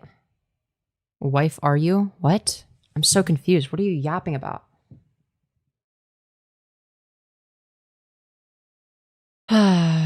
Anyways. He was known to all my family members who don't get on the internet too often. Yeah, he was pretty well known. Pretty well known. MAGA jumped the shark a long time ago. Yeah, them being violent isn't a new thing. They're going to be as violent as possible. Right? They're going to be as violent as possible. But that's all they do is they fearmonger. These people are scared. They're always fearmongering. Keep that in mind. Fear is the #1 tool that the oppressors will use. Always. Just keep that in mind. We don't want to play into it. But we do need to be prepared for it. If they want violence, why don't we get violent too? Yeah, exactly. If that is the only way to stop them, then it is necessary. It's unfortunate, and that's not the way it should be. But, you know, we can't just take it lying down. We can't just take it lying down.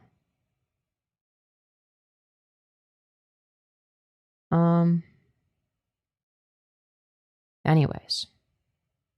He was definitely a force for bad. He contributed to the fact that 70% of Gen Z vote against their own interests.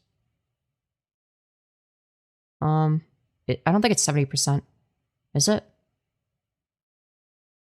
think that Gen Z is generally more progressive. Like, I don't think that that's true. What percentage of Gen Z votes Republican or Democrat?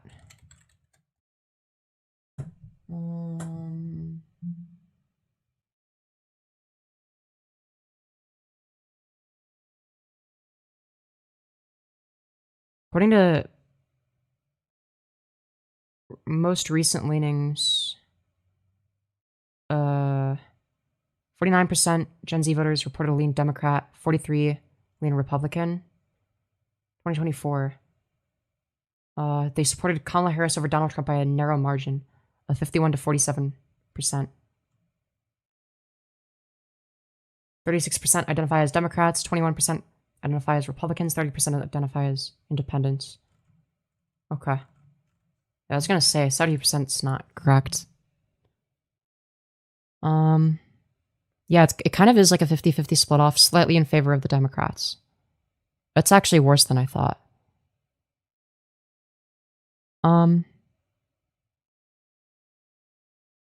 You will lie there in your dress and be happy? What? What a weird thing to say. I don't even know what you mean by that. Swapping hormones. Oh, is that what you're referring to? I think that trans kids need to be saved from whatever puberty causes them dysphoria. Right? That's what I should have been saved from. But, you want me to be saved from what? Treatment for my dysphoria? You want me to be forced to be dysphoric, is what you're saying. Okay. All right. Self-defense is the American way? I guess so. I guess so. Yeah, there is a lot of conservative Gen Z. I didn't think it was that high. I thought it was more like... I thought it would be more like a... like 40-60 in favor of the Democrats. I thought that would be like the sort of split off. I didn't think it would be as close. Like 49-43. Like slightly in favor of Democrats. And then like only a 4% difference in favor of Kamala Harris over Trump in 2024 in terms of voting. Like that's pretty scary.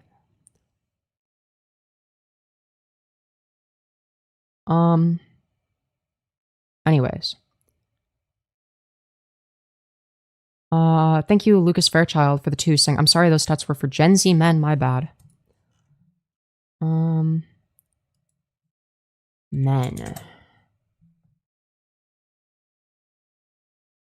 Okay, the higher rate than women. According to a May 2025 report, 26% of young men from ages 18 to 29 identified as Republican, compared to 70% of young women. Okay. I'm not seeing 70% anywhere.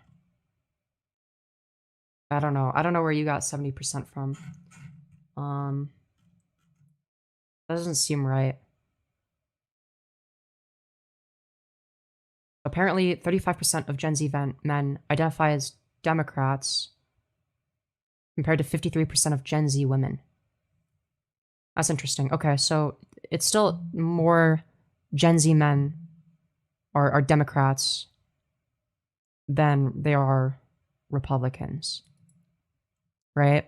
So maybe what you saw is like, I don't know, like 30-something% of Gen Z men are Democrats, and maybe you thought, oh, the other 70% or whatever must be Republicans, but that's just not true, right? There's also going to be people that just like aren't political, or that don't think they're political. Yeah, I think you might have been misled.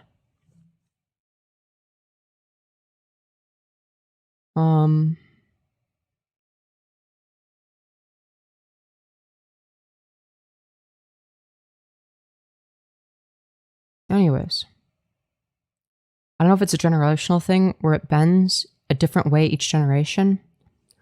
I think that each... what percentage of millennials... Let's see. 52% of them identify as independent. Okay, very, very contrarian, I guess. Oh, that's 2022.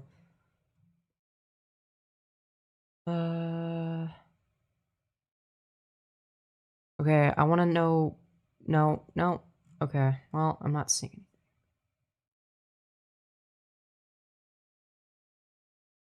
Alright, I'm not... Okay. Well...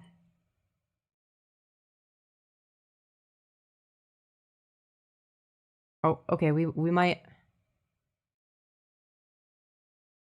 Okay, wait. Let's see. 2023 by age. Okay. So if we look here... So in terms of Democrats, so 18 to 29, 39% Democrat, 14% are Republican. And then for 30 to 49, which would be millennials, 33% are Democrat, 28% are millennials. So it's not, it's actually not the case that, that millennials are more progressive or anything. It just seems like if you look at this trend, like it seems like each generation gets more progressive over time on average, right? That seems to be the general trend here. Yeah. So I don't think like I don't think it's like a pendulum with each generation or some shit. I don't think that's the case. I think that like a lot of like Gen Zers are just like loud, but like a lot of them are just like edgy shit posters. They don't actually believe anything.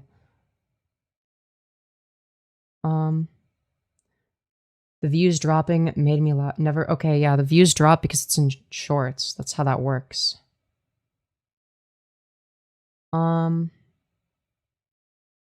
Anyways. Traditionally, youth start progressive, old farts get conservative / resistant to change. So when you say progressive, you're talking about relative to what's considered progressive at the time, right? So like people that are like, you know, considered like old and like bigoted now, you know, based on like what was considered, you know, acceptable within the Overton window at the time, you know, their existing positions haven't really changed that much. Like they believe all the same shit that they always have. It's just that society progressed and they didn't, right? So a lot of them might have been progressive, but it's not because, you know, they became more conservative over time. It's that society changed and they remained stagnant. They weren't able to change with the times, right?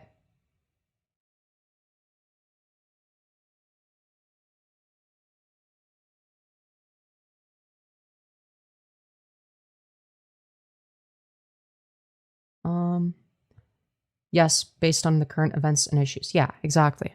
Well, it's just like an inability to like adapt for old people. I think like a lot of it has to do with like lower fluid intelligence and like more like relying exclusively on crystallized intelligence in many cases, right? Which is going to be really bad, right? That's like not a good thing at all. Yes, that's how views work. Definitely that. Yeah. Wait, are you talking about like how views drop off? Yeah. Yeah, that is how that works on short streams. All of them are like this. But yeah. But it's not that they become more conservative as they get older. I think this is just like a misnomer. I think this is just like something people believe, but I think I don't think that's true. I think it's just they started out as like progressive for the time in many cases, and then they sort of stagnate and just society progresses and they don't. So they look conservative in comparison, right? And they are conservative relative to current society. But if they were to time travel back to previous society, they would be considered progressive. The cycle has nothing to do with adaptive instincts, but social insecurity. I wonder if a threshold of reports triggers you getting yeeted from the algorithm faster. I'm not sure. I'm actually really not sure. That's hard to say. It's like when you restart stream, like it does well. And if I look, like most live stream VODs have a green $sign, so I don't think that would be the case. Because if there was like an issue with like YouTube thinks that there's something wrong with the content, they'd probably also demonetize it, right? Like they wouldn't give me a green $sign. Like like most of the VODs are green $signs. So yeah. Like if we go, like I can like show like what it looks like on my end. So if we look here, right? Like the like monetization on limited because we were talking about, you know, a shooting. And then all of these are green, right? I ended up age restricting this. This is when we talked about you know, what happened in Minneapolis, right? And if you age restricted, it's going to be demonetized anyway. And it probably would have gotten a yellow $sign just because of the subject matter, right? And all green, and then I guess this got demonetized, right? So most of my like live streams like stay green after the fact, which is very different from how it used to be. So I don't think that that's the issue. No, because I did think about that briefly, and I'm like, no, that's not right. That can't be the case.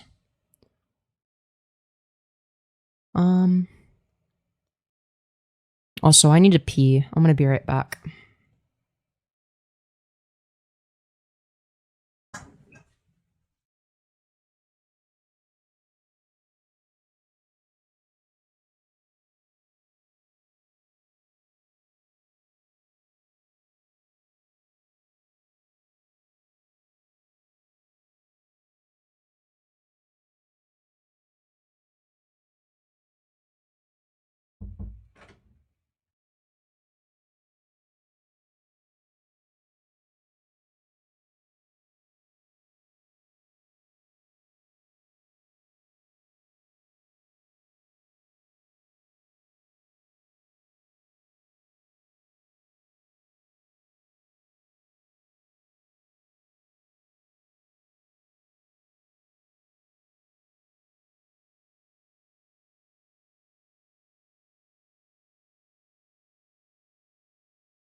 Okay. We're back, everybody. We're back. There. Yes, you haven't seen R2D2 in a minute.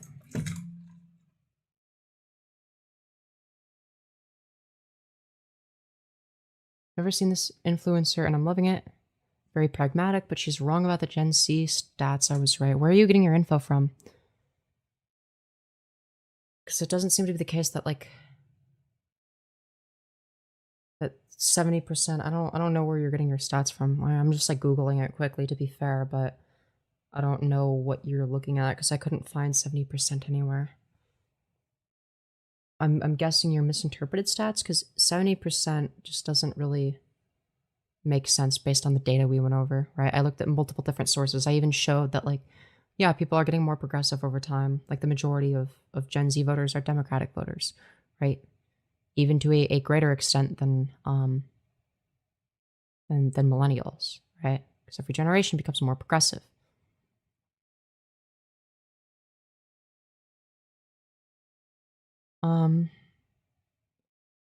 Welcome back, beautiful, lovely princess. Why, hello. Anyways.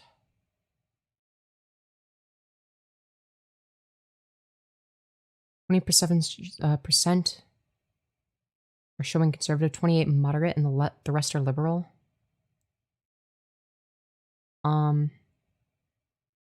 Yeah. That would be an argument. in favor of me, though. I don't see centrist as liberal. Look, I see, okay, if you want to, like, do, like, the, well, yeah, like, in theory, this should be considered right-wing, then, like, yeah, I agree that, like, you have a right-wing party and a far-right party, right?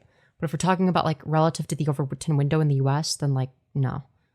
But if you're saying 27% conservative, 28 moderate, and the rest are liberal, that doesn't... Because, like, if we go here... That's going to be 27 plus 28 is going to be 55, right? So 45% are going to be explicitly liberal, right? So there's going to be like some margin of people that are moderate that vote Democrat, right? I'm not sure what percentage of moderate voters vote Democrat, but there's going to be some percentage. There's probably like a bit over 5%, right? Especially based on like the data that I showed, right? It would coincide with the data that I showed. So, I think you're just like not looking at the whole picture here. But yeah.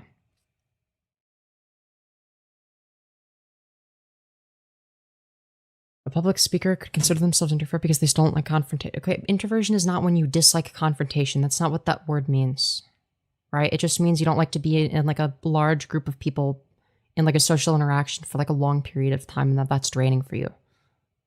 Right? Like for me, I'm an introvert. I've also been like kind of a debate bro. I got bored of it, but debating people is not like the same as like a regular social interaction. Like I'm able to like yap into a microphone in front of a bunch of people because it's fun, but I'm still an introvert. Like I still don't like being, you know, in like large groups of people, especially if I'm not familiar with the people. Introverts are more self-kept instead of outgoing. Not necessarily. It just sounds like a bunch of like stereotypes. That's just like not what the terms mean though. Like that this isn't entailed.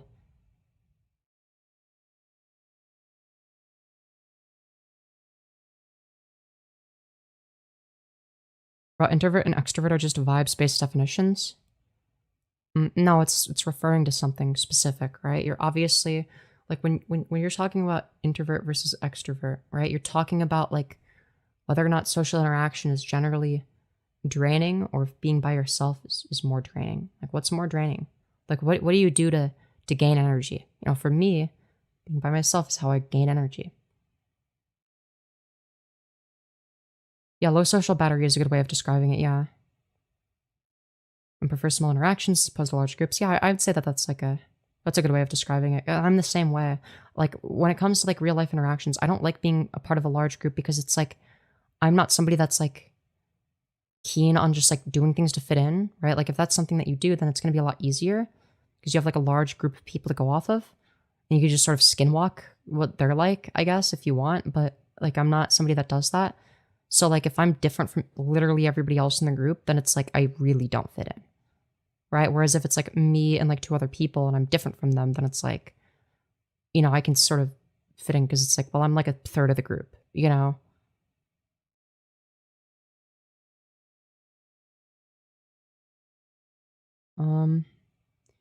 Introverts don't like mass crowds. It depends. Again, like an introvert might be like a great public speaker. They might love being in front of a crowd of people and speaking publicly. You can be like a public speaker that loves entertaining a crowd of people, but at the same time, like you're an introvert. Like in terms of your social interactions, keep in mind, public speaking is very different from social interaction. All introversion/extroversion refers to is your preferred style of social interaction/frequency of social interaction. Right? I'm hooked, subscribed for life. You're great. Thanks for the content. I'll be back. Oh, I'm glad you've enjoyed.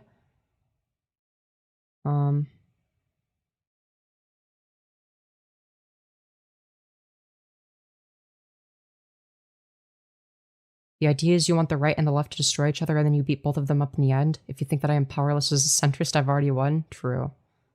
True. That's how it works. I can see that being understandable. Yeah, it comes back to people are individuals.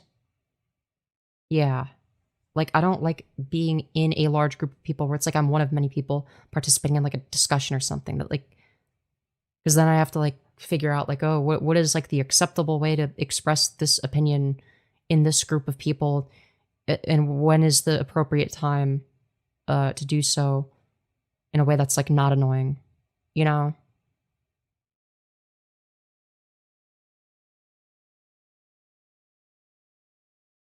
You know what really gets on my nerves when people assume I'm a Democrat or a liberal just because I lean left. I don't really fit into either of those categories much. Well, neither do I. I'm like way further left of both of these categories, right? I just think it's like annoying that people don't make the distinction as well. Like, no, I'm a leftist. I'm in favor of things like market socialism. I'm like wildly in favor of things that are, you know, considered very progressive. And I think that's good.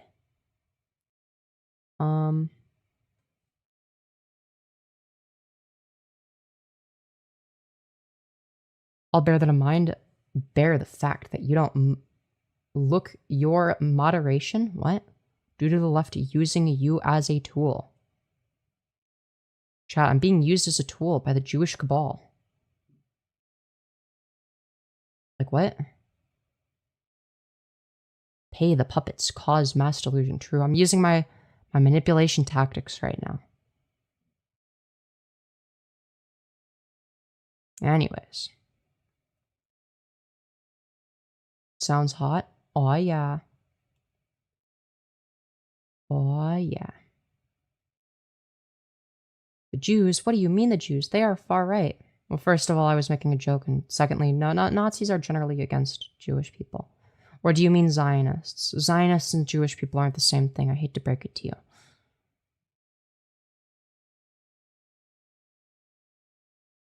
Because I would say that Zionism is a far-right ideology, but I wouldn't say that Jews are far-right. They're actually like not like anything because they're not a monolith. So like some of them will be, some of them will be left-wing, some of them will be centrist because, you know, different Jewish people believe different things. Now, I know that you were like incapable of understanding a joke, but you know, that's the only reason the joke is funny is because like, yeah, obviously they can believe a wide variety of things, but you don't seem to get that. Anyways. Where was I going with this? Has President Sunday said anything else about Charlie Kirk? Wait. Apparently, Bad Empanada is transphobic, which I was like 99% sure that like that was the case, and I let people gaslight me into thinking, oh no, I'm like mistaken or something.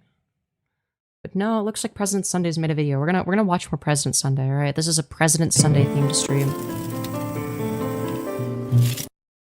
Hello, everyone. In this video, Hello. I want... Let me make sure my audio is level. Yeah, it is, I think. Yeah, it should be. to talk a little bit about this guy, Bad Empanada. Oh, wow. My favorite. Bad Empanada is a leftist, or at least he claims to be, on YouTube, who makes okay video essays on politics, and lies constantly in his live streams and on Twitter about other creators. This is true. Despite this, his advocacy for Palestine has made him an uncomfortable bedfellow for a lot of leftists online, and he has grown massively from being promoted by Hassan Piker in particular. I don't blame Hassan for this. Even I have at times softened my judgment of him because, after all, the people he is targeting are much, much worse. However, I'm starting to think that maybe this was a mistake. Lately, Bad Empanada has been making waves in his community and in Hassan's community and in a whole bunch of places with some pretty patently transphobic, ableist, and anti-Semitic statements on social media. And in this video, I remember when he briefly debated couples. Yeah, that's what I remember him from. And I was like pretty sure like, yeah, this guy's transphobic. I want to go over why this is a problem. To begin with, here are two recent examples. Quote, "At this point, I'm open to the idea that for a lot of otherwise unremarkable," yes, this is my Bad Empanada voice, don't judge me, "horrible white people, being trans is mostly a way to claim a marginalized identity to hide behind." Yeah, I think it's fair to say, yeah, this guy's probably transphobic. And as you can see, he doubles down when somebody asks him why he would say something so weird and bigoted. Here's another. True. Another one. "There is no nuance. Anti-Semitism is only a serious issue against Arabs. There is no..." What? That's just... okay. "No meaningful anti-Jewish prejudice anywhere in the world. Yeah, I can't defend Bad Empanada. Jews are actually a massively privileged group of people, and affording them special status makes you a flipping moron." And he continues, "Anti-Semitism is not serious in the USA nor anywhere. You are a total rube who eats up Zionist propaganda like it's nothing. Anti-Semitism is not bad in the USA or anywhere. You enemy within." Unquote. Let's start by focusing on the trans comments. A lot of people are concerned, understandably, about these comments and how they may further marginalize trans people when the trans community are already under attack globally. That's bad, that's pretty serious. Jumping onto the bandwagon of attacking already embattled communities of people amidst a global rise in anti-trans and even eugenic sentiment is not something we as leftists should be engaging in, I humbly submit. That being True. said, let me play devil's advocate for a moment. I think we can all understand what might be motivating this rhetoric by Bad Empanada. Absolutely, there are rich people who are also trans who try to use their Calling out ContraPoints and Philosophy Tube. marginal status on one plane, gender, to obscure their behavior on a different plane in which they are absolutely not marginalized at all, wealth. And so, leaving aside certain decisions True. he made in the course of doing so, I think Bad Empanada was in the right for going after Philosophy Tube for both siding the mass murder of Palestinians in Gaza and being True base. ambiguous about whether it qualifies as a genocide. There's also the content creator that Philosophy Tube based her entire identity and persona off of, ContraPoints. True. We've seen writing big effort posts about how protests against support for Israel's actions helped cost the Democrats the election. This is perverse for a number of reasons, not the least of which is that this is effectively ContraPoints talking down to people for prioritizing stopping the ethnic cleansing of Palestine over maybe, possibly, getting Kamala Harris into the White House so she could continue to support the ethnic cleansing of Palestine. Put more crudely, ContraPoints has effectively determined that the cost of trans people having access to necessary therapies in the United States is the mass murder of Palestinians, and she is mad at us for not collectively wanting to pay the toll. ContraPoints and Philosophy Tube are two extremely wealthy content creators who hide behind their marginalized identities to play the victim while they align themselves with capital in defense of Israel massacring civilians and providing political and financial support to politicians in the West.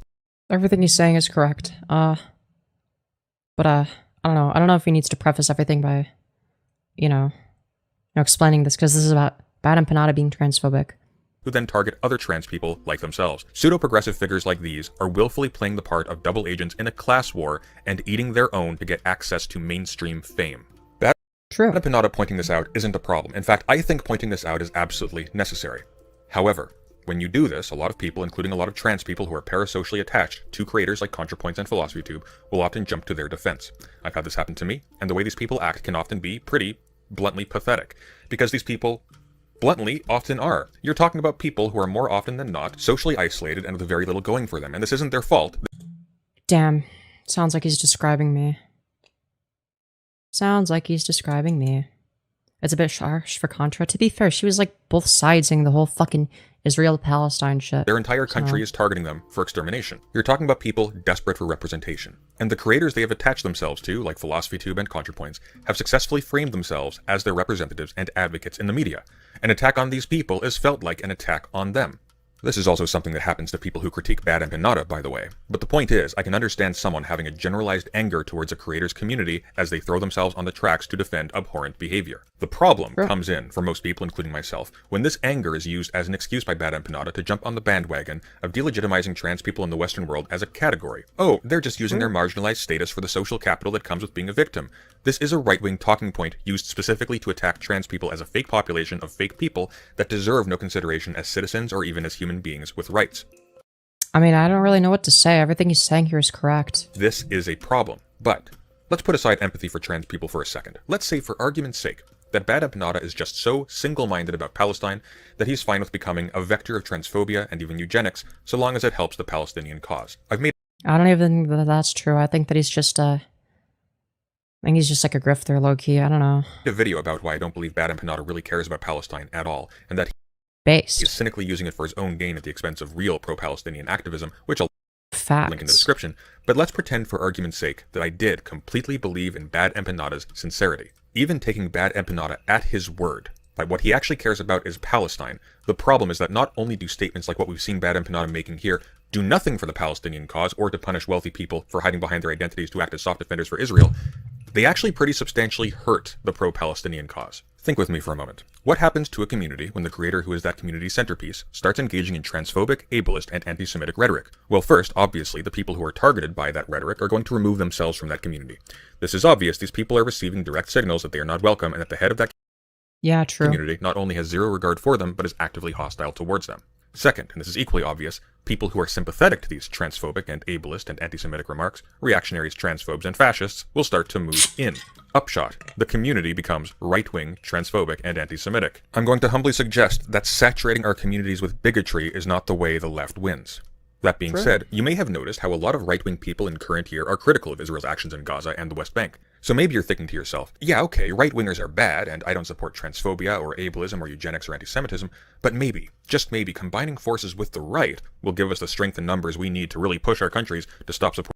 Unfortunately, the most pro-Israel position is the most right-wing one, right? You have to keep that in mind. What Israel is doing. Maybe this is what Bad Empanada thinks to himself when he creates rage bait to maximize his AdSense in Argentina. Argentina, where the exchange rates directly benefit Bad Empanada due to colonialism and capitalism, and which just so happens to be a popular sexpat destination for that reason. We all know what it means when a single white lawyer is working out of Thailand. This is basically the same thing. But I digress. True. Maybe Bad Empanada rationalizes attacking marginalized people in the first world by imagining that the ends justify the means, and that this will ultimately be to the benefit of even more marginalized people in Palestine. Okay, here's why this logic doesn't work. We're all familiar with Democrat shills like Brianna Wu telling us that we need to oh god.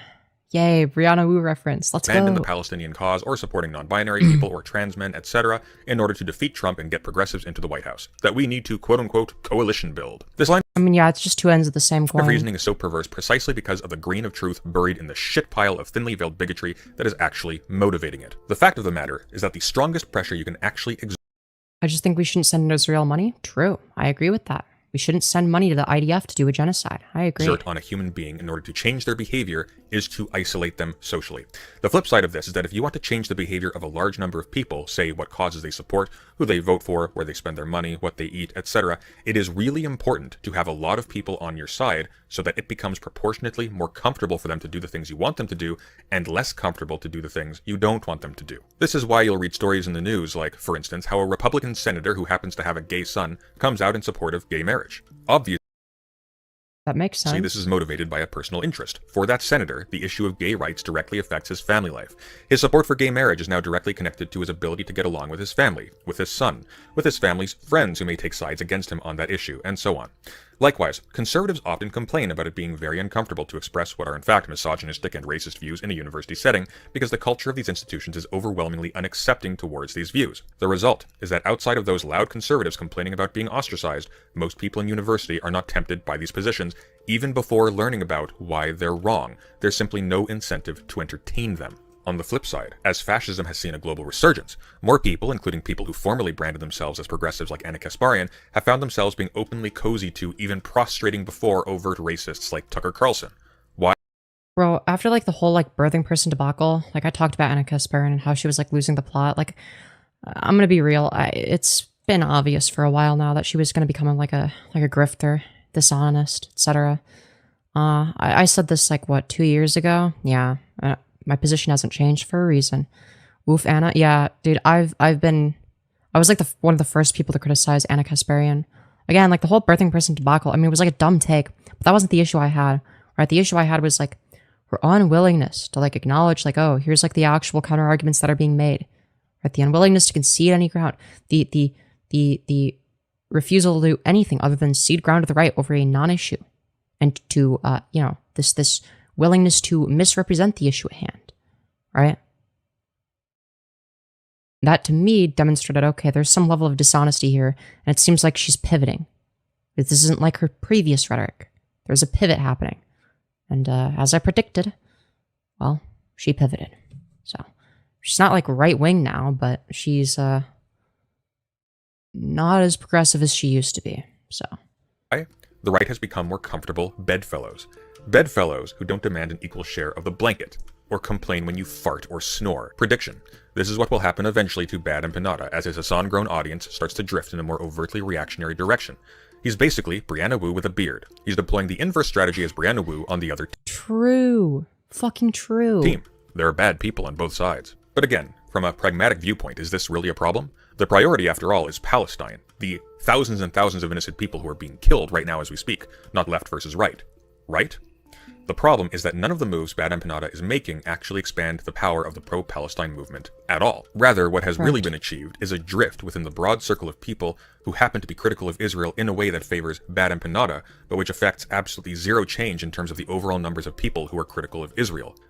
This is true. Aren't any new supporters of Palestine being generated by Bad Empanada's reactionary and this is facts. bigoted comments towards trans people and Jews. He is only getting a bigger slice of the pie for himself by attracting anti-Semites who also happen to be transphobes. This is what Israel kills 5 citizens per soldier. Nazi Germany only killed 2 per soldier. Yeah, sounds about right. I need to pee. I'm gonna be right back. I'm gonna let the video play. I'm gonna do a Hassan Piker. You know, since we're speaking about Bad Empanada, I don't really have that much to say, honestly. But like, we barely have concurrence right now, so like, whatever. Who cares? Whatever. You know, I'm just tired. All right, I need to. Yeah, we're watching Sunday be correct. This is proof as to why I usually only watch stuff I disagree with, because I don't know what commentary am I meant to say if like somebody that's like more rhetorically proficient than me is saying things that I agree with, you know? Anyways, I need to pee. I'm gonna be right back. Bad Empanada I'm probably not gonna disagree with anything he says, but if I do, I'll be listening through my headphones and yeah. is doing when he decides to attack trans and disabled people using the pro-Palestinian cause as a cover. Now, Bad Empanada could of course just not do this. Nobody is forcing him to attack trans people or Jews, but let's consider his incentives. Every outraged response to Bad Empanada's transphobia is essentially an advertisement to transphobes on the internet that Bad Empanada is their guy. This rewards Bad Empanada with viewers regardless of whether he's wrong or not. This rewards him with money, prestige, and influence. And because of this, Bad Empanada will always be motivated to justify his actions post hoc. He will always be able to tell himself at the end of the day that because he also critiques Israel, therefore what's good for him personally is also good for Palestine. And he has zero incentive to think beyond this, because people with money and clout also have what other people want: financial security and a megaphone to play act pseudo-revenge in the media against communities of people that they hate for various reasons. This is also why Bad Empanada denies the existence of anti-Semitism and attacks Jewish people in general, when the much stronger critique, both rhetorically and ethically, and which has been used by much more effective media critics of Zionism, like Mehdi Hassan and Adam Friedland as just 2 examples, that in fact Israel's belligerent actions and overt racism are a major cause of the inflammation of anti-Semitism globally. Israel is making the world less safe for Jews. This is a powerful move that includes the interests of Jewish people in the struggle against Israel's fascist and genocidal culture. Bad Empanada only succeeds in excluding those interests, making the cause weaker. And this is a problem, because people as a rule aren't ultimately moved in their values or political positions through arguments or reasons. Certainly not by the easily ridiculed posturing of a fringe weirdo on the internet who lashes out at everyone and anyone without any logic or reason. Individuals can sincerely move toward or away from certain values or positions through arguments or reasons, or even bullying, yes, but that's because they already value those pressures, they value those reasons. It isn't arguments or reasons that make people value arguments or reasons or the bullying of specific people. What actually moves people are social pressures. The social ambience that punishes or rewards valuing or not valuing specific arguments and reasons, and which also punish or reward relying on arguments and reasons or not at certain times or with regard to certain issues. This is why just asking questions about race and IQ, or about the death tolls of certain crimes against humanity, but not others, for example, is generally shamed, and shamed effectively. What accounts for the behavior of societies, the alignments and disalignments, the spread and the degeneration of cultural norms, and the gazillion subtle and not so subtle little acts of bullying that this entails, is the way in which desires, drives, passions, affects, etc. are directed and channeled. The term for this, which I won't be getting super into, is libidinal economy. Dude, am I just stealing content at this point? I literally am turning into Hassan. Okay, what do I say in response to this? Yeah, I agree. Everything Sunday has said is correct. As in the libido, talked about by Freud, but referring to psychological drives more generally. But I digress. Concerning any possible pragmatic justification of Bad Empanada's behavior, while it is true that to effect change within society, which is the massive structure of channels that direct our drives in certain directions and away from other directions, you need to be able to influence a lot of people. When you attack people already within your community, when you attack people who are already on your side on some issue, you don't grow support for the causes that you or this community ostensibly care about. Rather, you expand the amount of people who sympathize with this or that public figure at the expense of those causes. This is why the right wing has been so successful in recent years. Everyone wants what billionaires have, and the anti-capitalist left wants to erase billionaires. So naturally, billionaires throw their lot in with the right. And if you are an influencer who wants to make money, you are strongly incentivized to be one of the ones billionaires think about when they consider, what kind of content creator would I feel more comfortable with having prolific in the media? The point isn't to be nicer to billionaires. The point is, leftists online need to start paying attention not to what side people claim to be on, but to what they actually do. What is the True. Fucking facts. effect they are having on the world? Because at the end of the day, it doesn't affect us. No, literally, like, here's the thing, is like, it's no different from like when people like Tim Pool say, oh, I'm like a centrist. But then all they do is espouse right-wing talking points and promote right-wing ideology, right? Again, actions speak louder than words, right? So if it's the case that you say you're a centrist, but your actions say you're a conservative, right? I think that this line of logic should be applied to the left, right? And left-wingers. This is something I've been saying for ages. It doesn't matter if you call yourself a communist or a liberal or a conservative or a centrist. What matters is, well, what you actually do. Like, how are you engaging? Even just in these conversations, how do you engage, right? Like, if you call yourself a centrist, but you do everything a right-winger would do, you're not a centrist, right? The same way that the Chinese Communist Party might call itself communist, but in reality, it's state capitalist, right? The label is, frankly, irrelevant. It's just like an aesthetic decision, right? Like Shuan Head? Yeah, sort of like Shuan Head. Yeah, I'd agree with that. Does Shuan Head, though, I don't even know. I think she's, like, just kind of dumb, to be honest. I think she's just, like, an idiot. I don't think she's, like, a grifter. I think she's just, like, low IQ. If Bad Empanada is sincerely bigoted towards trans people, or if this is just an act for money. It doesn't matter to anything if he's really anti-Semitic, or if this is just a ploy to get more right-wing followers. I don't care if he's being honest when he encourages his audience to act against their interests while hypnotizing themselves with fantasies about revenge against the US empire. It doesn't matter if he really believes what he says or if it's really all just for money, and these aren't mutually exclusive, by the way. He still is all of these things regardless. Because at the end of the day, you are what you do. And what does Bad Empanada do? He panders to transphobes and anti-Semites and uses Palestine as a human shield. You don't grow support for a movement by... True. I don't think I'm gonna disagree with anything he's saying, so I'm just gonna leave a like. Y'all should subscribe to President Sunday if you enjoyed, or found what he has to say insightful or logical in some way. I'll put a link in the chat. But yeah, it's the least I can do. All right, it's more than Hassan does when he steals content. Okay, at least when I steal content, I promote the person. After I steal their content, of course. But, I'm sorry. Yeah, billionaires should pay me protection money as well. That would be awesome. That'd be very awesome. No, that's... Okay, August 2025, even though it's September. Any other content?